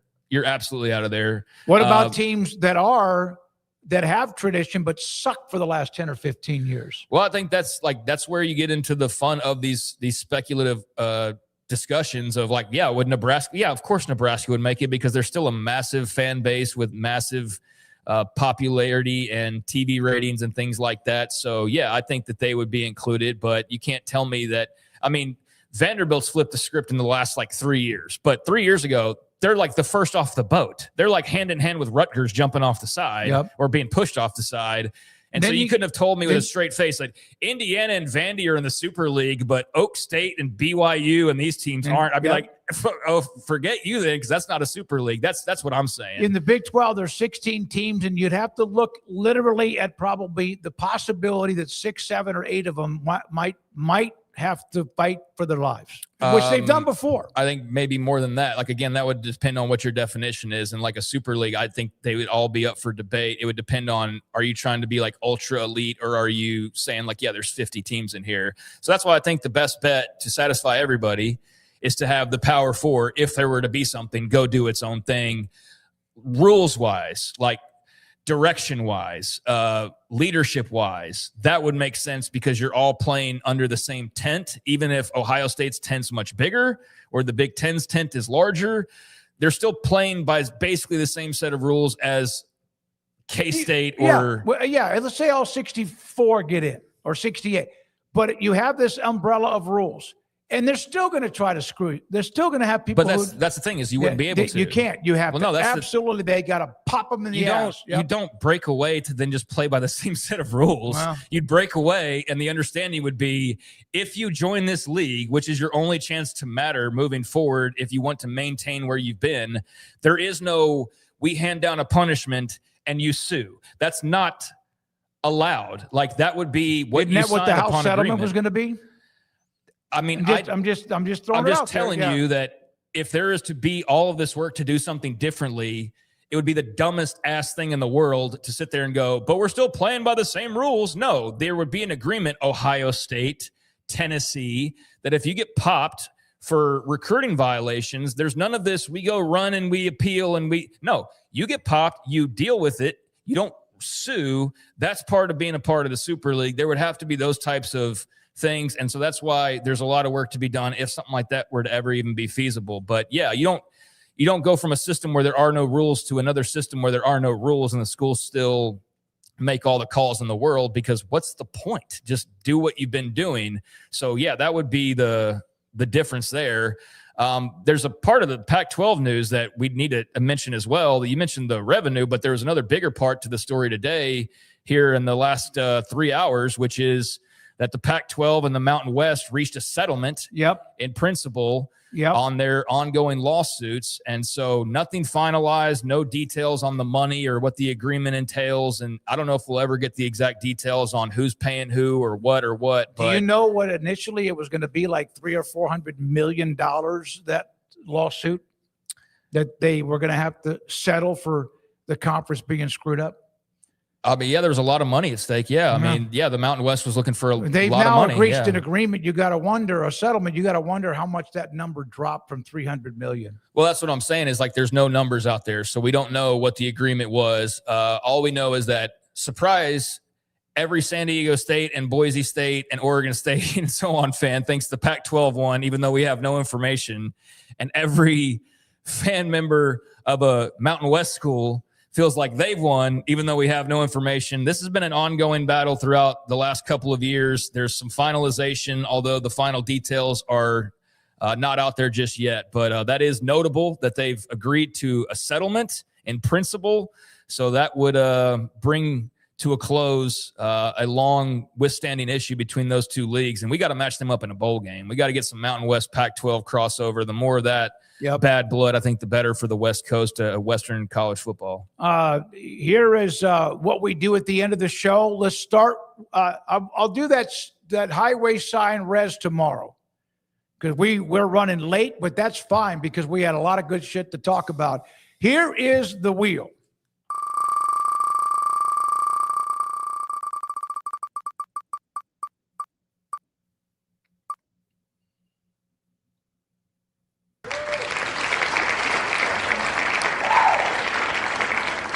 Who had the greatest voice in grunge, and who's your personal favorite? Personal favorite, I liked Kurt Cobain's voice, although I know it wasn't the best voice. I liked the sound of it and the fact that he kind of had to fry his vocals to make some of the stuff that he was singing work. But like Chris Cornell had an absolutely freaking incredible voice. I think that's an easy answer. Lane Staley, another one. I'd say greatest voice in grunge, probably Lane Staley or Chris Cornell. And then I'd say my personal favorite would be Kurt Cobain. I got to tell you, I've heard it. I had to look this up. I know that's a style of whatever it is. I don't know. It was from like 35 years ago. Nirvana? Yep. That was a band. Pretty popular. Pearl Jam? Those are the ones I remember, but I can't name because Kurt Cobain was led Nirvana. I have no idea. The answer to me is I have no idea. I had to look it up, so I don't have a personal favorite. So there we are with that. You just missed grunge entirely in the mid-90s? Well, it's not that I missed I heard of Nirvana, but I don't you have to understand, I don't really remember band names and songs, and sometimes those are part of the band. I just like certain music. Like I know Steve Perry and Journey. But that's about it. And who replaced him was a guy that was on some YouTube video. But I don't remember a lot of that stuff. So Craig, you won that one. Nirvana, Kurt Cobain. What was the other one you mentioned? There was no winning. It's just a question on what you like. Yeah. I would say the greatest voices are Lane Staley and Chris Cornell. And then my personal favorite was Kurt. Grunge is an alternative style of rock music that emanated primarily from Seattle in the early 90s and mid 90s. And there was just a whole movement, a revolution because of all the makeup wearing, feminine acting, sparkly tights, leotard wearing, hairspray having 80s rock band guys that just were so over the top in their like basically drag outfits for all intents and purposes. I mean, they definitely took some pointers there. Oh, God. That style of Warrant and Cinderella and, all those 80s bands that basically ran its course, and the rebellion and the revolution that followed it and crushed it and killed it and then took over was grunge music. And Kurt Cobain was kind of the face among many others of that. Paxton, Lane Staley, I think was mentioned. God, man, that's such a sad story. Kurt Cobain, Eddie Vedder, and Lane Staley, another one from Alice in Chains. Okay. All right. Yeah, Eddie Vedder of Pearl Jam. He has a good voice too. He's just not one of my favorites personally. Lane Staley, the whole grunge history actually is just all those guys died young. Chris Cornell died young. Scott Weiland, Kurt Cobain. Lane Staley might be the saddest of them all, though, just because of the way in which he just sort of rotted away was very, very depressing and sad. But that was grunge. Grunge's legacy was a lot of great music, especially for teenagers. The screaming, the angst, of what you wanted as 90s kids to get off your chest. It was perfect. So Me in the Shower. I don't know. Your pop culture references are just lacking. It's hard to have a conversation, but it was the right music at the right time. Chris Cornell is another name that I said multiple times. Okay. Yeah, I'm sorry, Craig. Chris Cornell. I don't know anything about it, and so I don't really probably understand some of the names you connected to. But I'm glad that I brought it up, and so did Kuz. Yeah, he brought it up it's too. a fun topic. Yeah. All right, let's get to quizzes for today. Can we go 2-0? Let's hear it. Before officially becoming Pearl Jam, speaking of which, the legendary grunge band briefly toured under the name of which NBA point guard? It's one of the top two, and now I'm getting them confused. And I think there's only one G in Muggsy, actually. But I want to say it's Mookie Blaylock. Former NBA guard. Let's see the answer. I want to say it's Mookie Blaylock. There you go. What made you just knew that? I knew that, yeah. I remember reading that in probably some rock magazine at some point in time. I like the topic today. It's fun to talk about something a little off the wall like grunge music. And, in early 91, the band used their $10 daily lunch per diem to buy packs of basketball cards, needing a quick name for a 10-show tour with Alice in Chains. They used a New Jersey Nets card they found and called themselves Mookie Blaylock.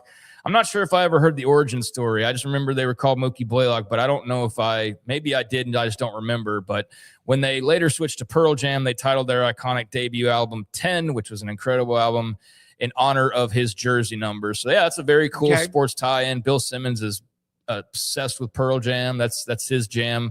I like some of Pearl Jam. They're definitely not one of my favorites, so I'd much prefer like Nirvana or Alice in Chains or Soundgarden. I saw Mookie Blaylock at Midland College. Great JUCO player, played at Oklahoma, was a hell of a player there at OU, probably during the Billy Tubbs years, if I'm just guessing the coach at the time. So we are 1-0. Let's get to 2-0. Yet another quiz from Andrew Valade. In 1912, a roster of Major League players staged the first player strike in history to protest the indefinite suspension of which legendary short-tempered superstar? I mean, I'm going to think it's Ty Cobb. I don't remember reading too much about Babe Ruth being short-tempered or anything involving him in the first Walter player Johnson. strike. These are some old names, no question. Ty Cobb was a prick. And so I would think that being one myself, that I have a short temper. So I'm going to go with Ty Cobb. Yeah, I think it's Ty Cobb. Yep, there you go. There you go. All right. The Georgia Peach. Well, that's a ironic nickname. Was suspended after jumping into the stands.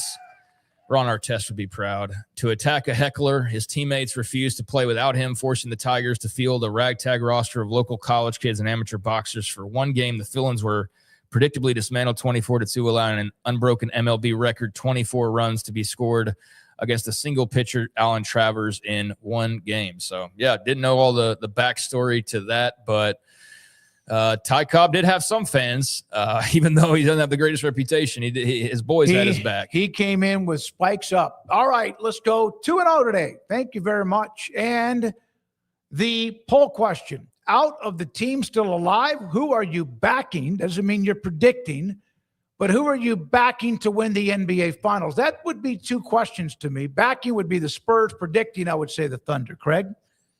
Well, predicting's not on here. It's just backing. That's what I said. Oh, I don't. You're not predicting who's going to win it. Who do you want to see? I thought you said there were two questions. No, I said you could make it into two. One, predicting Gotcha. would be the Thunder, but backing for me is the Spurs. Yeah, so I would say that for me, it's none. I'm not backing any of these teams. I don't like the Thunder as far as rooting for them to win another title. I don't want the Spurs, and I don't want the Knicks, and I don't care about the Cavs. So not trying to not answer. I truly do not back any of these four teams right here. So if it were up to me, we could just stop the playoffs and head to the offseason. But for the purposes, I know we got a lot of Oklahoma-based fans, and my relatives are big Thunder fans, so I think they're well on their way to win another title. But the Spurs have a good thing going, and very bright future ahead as well. So we'll see. I think the least interested I am, if I had to watch one of these teams, it would be the Cavaliers. That's the team I'm least interested in. Yeah, I don't even know much about them. Dylan Mitchell? Yeah. Yeah. All right, so there we are. Thunder, 51%. They've been really good. Huh?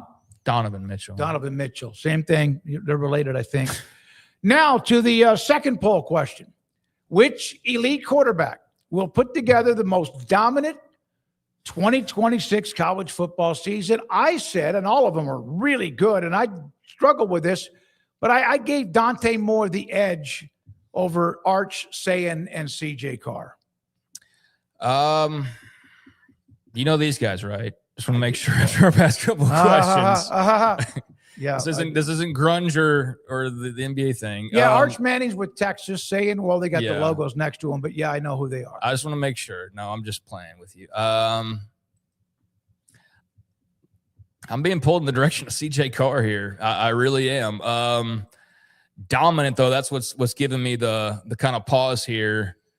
I can understand why Dante Moore's the leading vote getter and why Arch is right behind him. These are 4 really good quarterbacks. Like, we're in for a real treat with these 4 at these 4 schools in particular. I think I'm probably most excited to see maybe the leap up from one year to the next of a CJ Carr. But yeah, I don't think you can go wrong with Dante Moore or Arch as your picks, but I'll say I'm getting lost in that dominant word. What was yours? Well, I can't all 4 be the answer, but you got to. I'm kind of saying they are. Am I not? I know, but I really which am. you got to pick one. Which means Okay. one. Yeah. Dominant. I said Dante Moore. I voted for Dante Moore. Yeah, I don't think Arch is going to be dominant. I'll go CJ Carr. That's All right. what I'll go with. Notre Dame quarterback CJ Carr, coming off a brilliant freshman year. All right. Thank you very much, Andrew Valade, Logan Bagassi, Houston Hall. Thanks, of course, to Rez, Michelangelo. Thank you. And also Garrett Ross, all of our sponsors. For those who watch, we appreciate you.